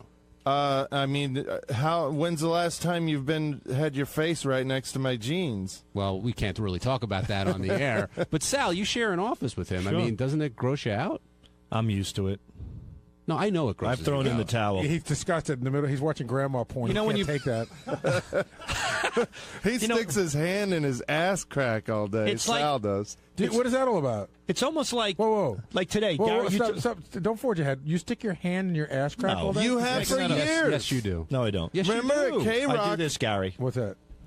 When he's standing behind... Once in a while. That's as far as it goes. When I when just he's grip standing, the back of my pants. When he's standing behind Will to put up lines or whatever, we see it clear as day. You totally stick your And hand you behind your got pants. Sal got yelled at K-Rock because he would stick his hand in his ass and then hand Howard a cart, and It's just Howard got really freaked out. one time, but that's because somebody told Howard.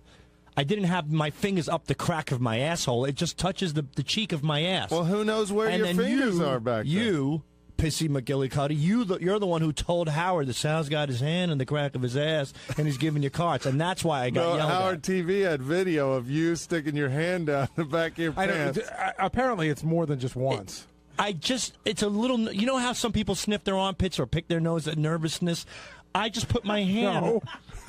People have like little nervous quirks. My thing is I just put my hand over my right ass cheek a little bit. You know what's funny? But I have a clean ass. You can't see this because it started out with the guy saying Sal puts his hands all the way back. And so Sal, the first time he demonstrated in the studio just now, his hand was back about knuckles deep. Now he's got like 2 little fingers almost on his hip.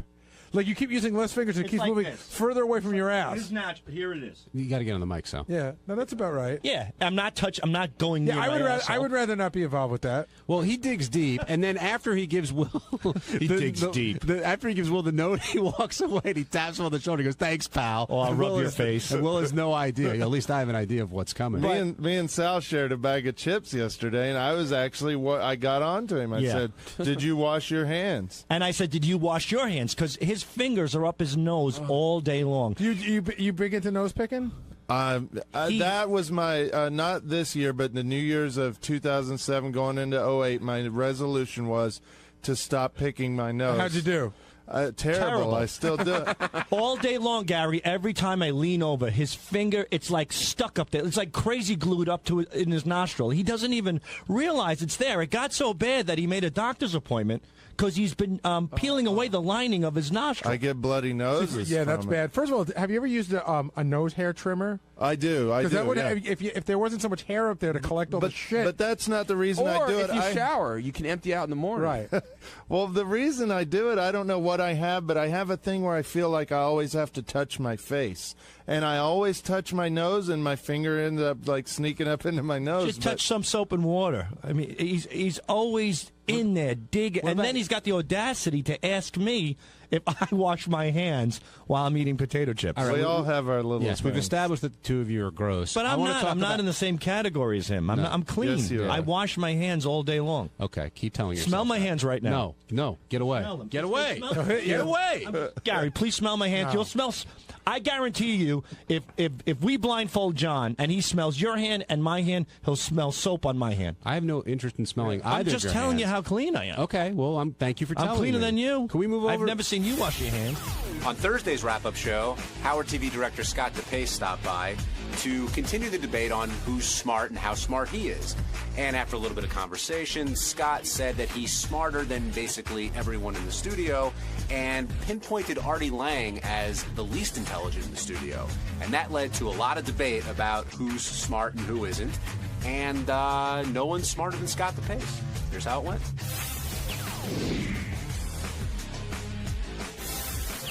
Do you think you're the smartest person who works on the show?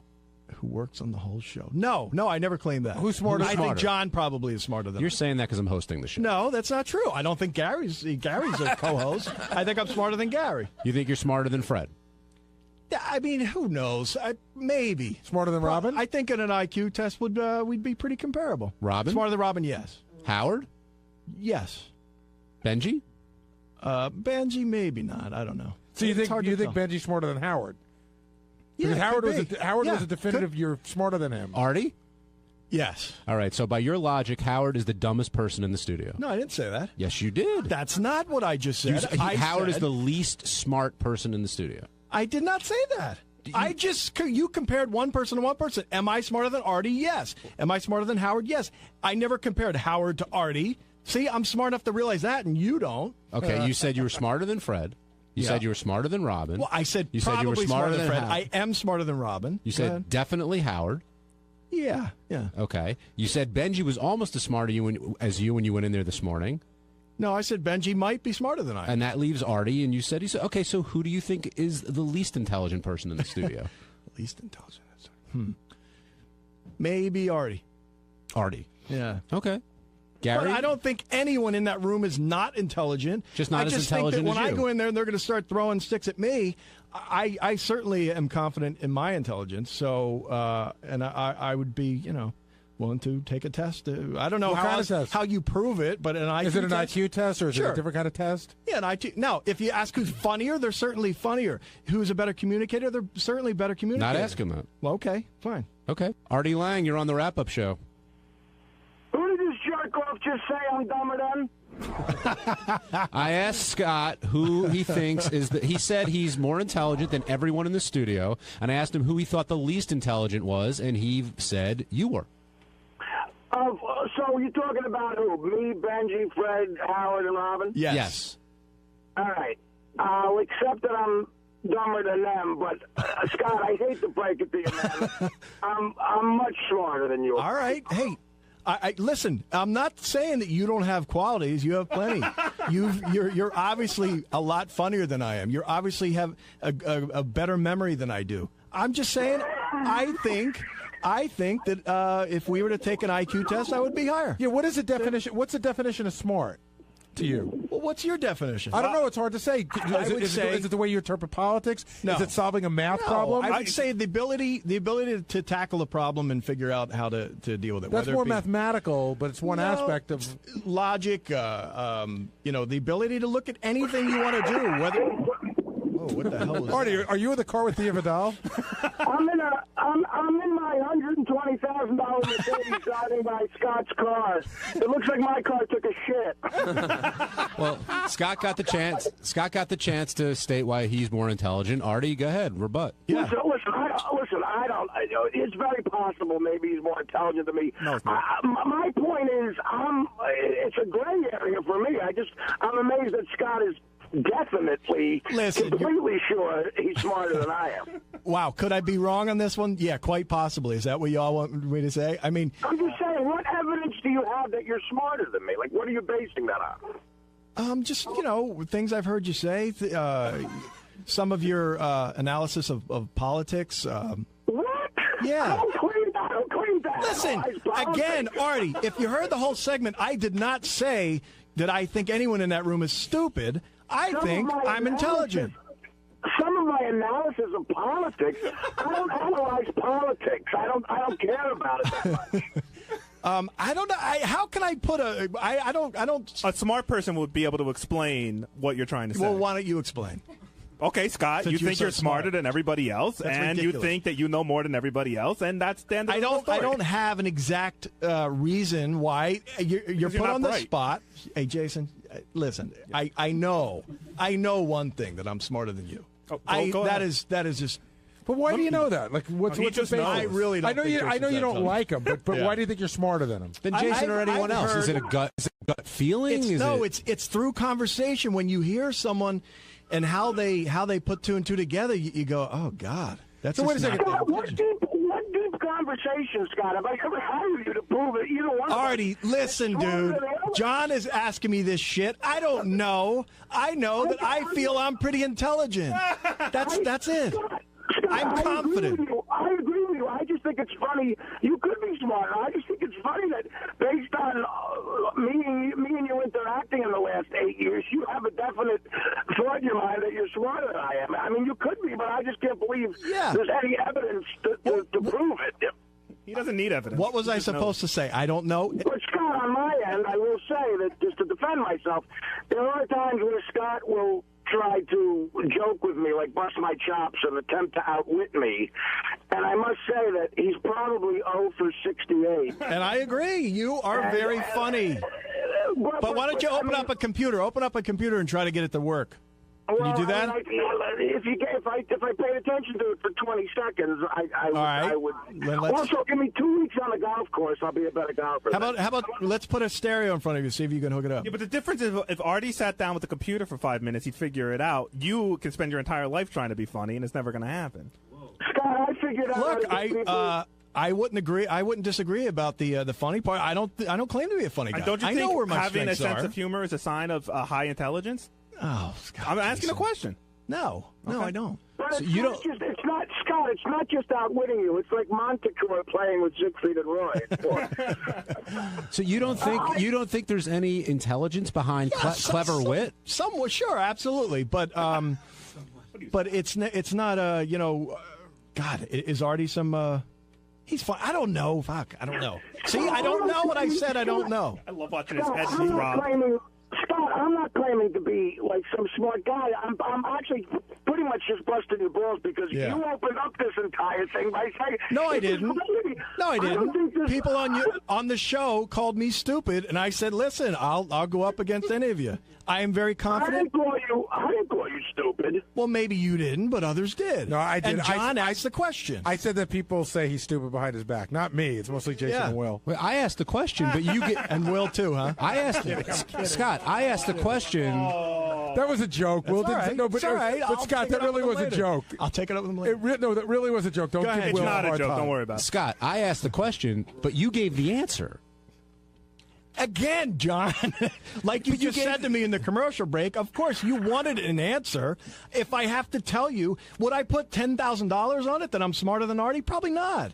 I'm telling you what I think. I don't know that this put is. it down. Yeah, then let's go.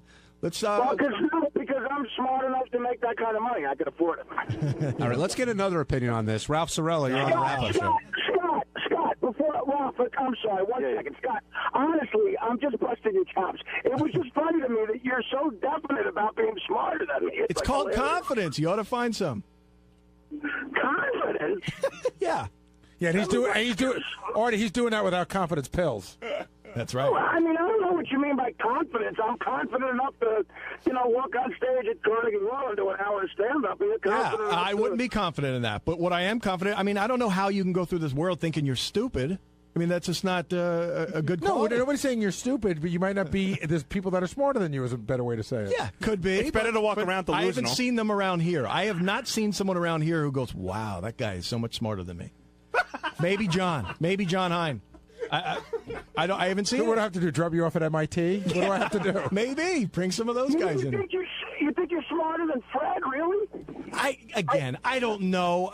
Maybe whatever. I'm sure I'm not far from him. I know this that Fred's major talent I believe, is his memory, and you guys somehow take that to be a sign of that's what intelligence Have you ever is. had a conversation with Fred?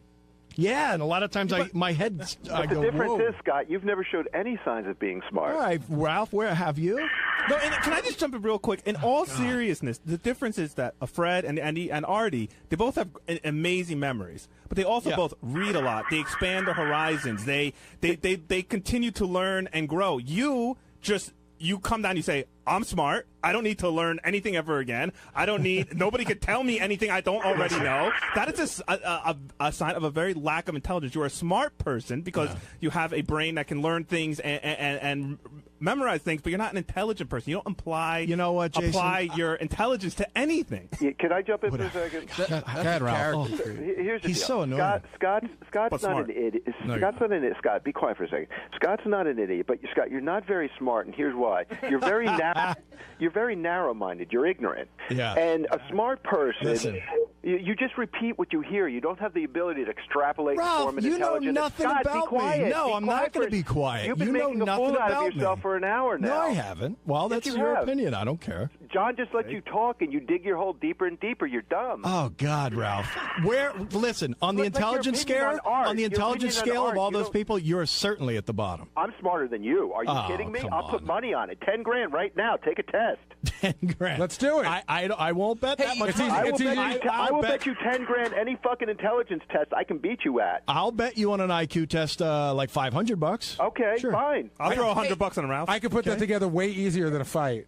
I want a third party to witness the. You mean a minister? Let's Okay. do it, like a real psychologist. I would do that. Like And a real not one of those internet ones. Okay, I could do that. Jason, we have a guy, right? Yeah, I think so. Artie, you want in on this contest? No, I mean, I think it's this is one of those things about human nature that's so funny. Like, I think Ralph is a very bright person. I think Scott is. It's really? I do. I really do. I think it's funny that both of you have definite opinions that you're smarter than the other. I don't know. Like, I just don't know what you'd base that on. I think you're both smart I guys. base it on conversations I've had with Ralph where he calls me up asking me technical questions and I'm going, God, anyone should know. Scott, But that's just your area of expertise. Yeah. You don't know anything about things that About Ralph knows Star about. Trek. Scott, what year did you graduate high school? You can't even say Trek. You're so dumb. Yeah.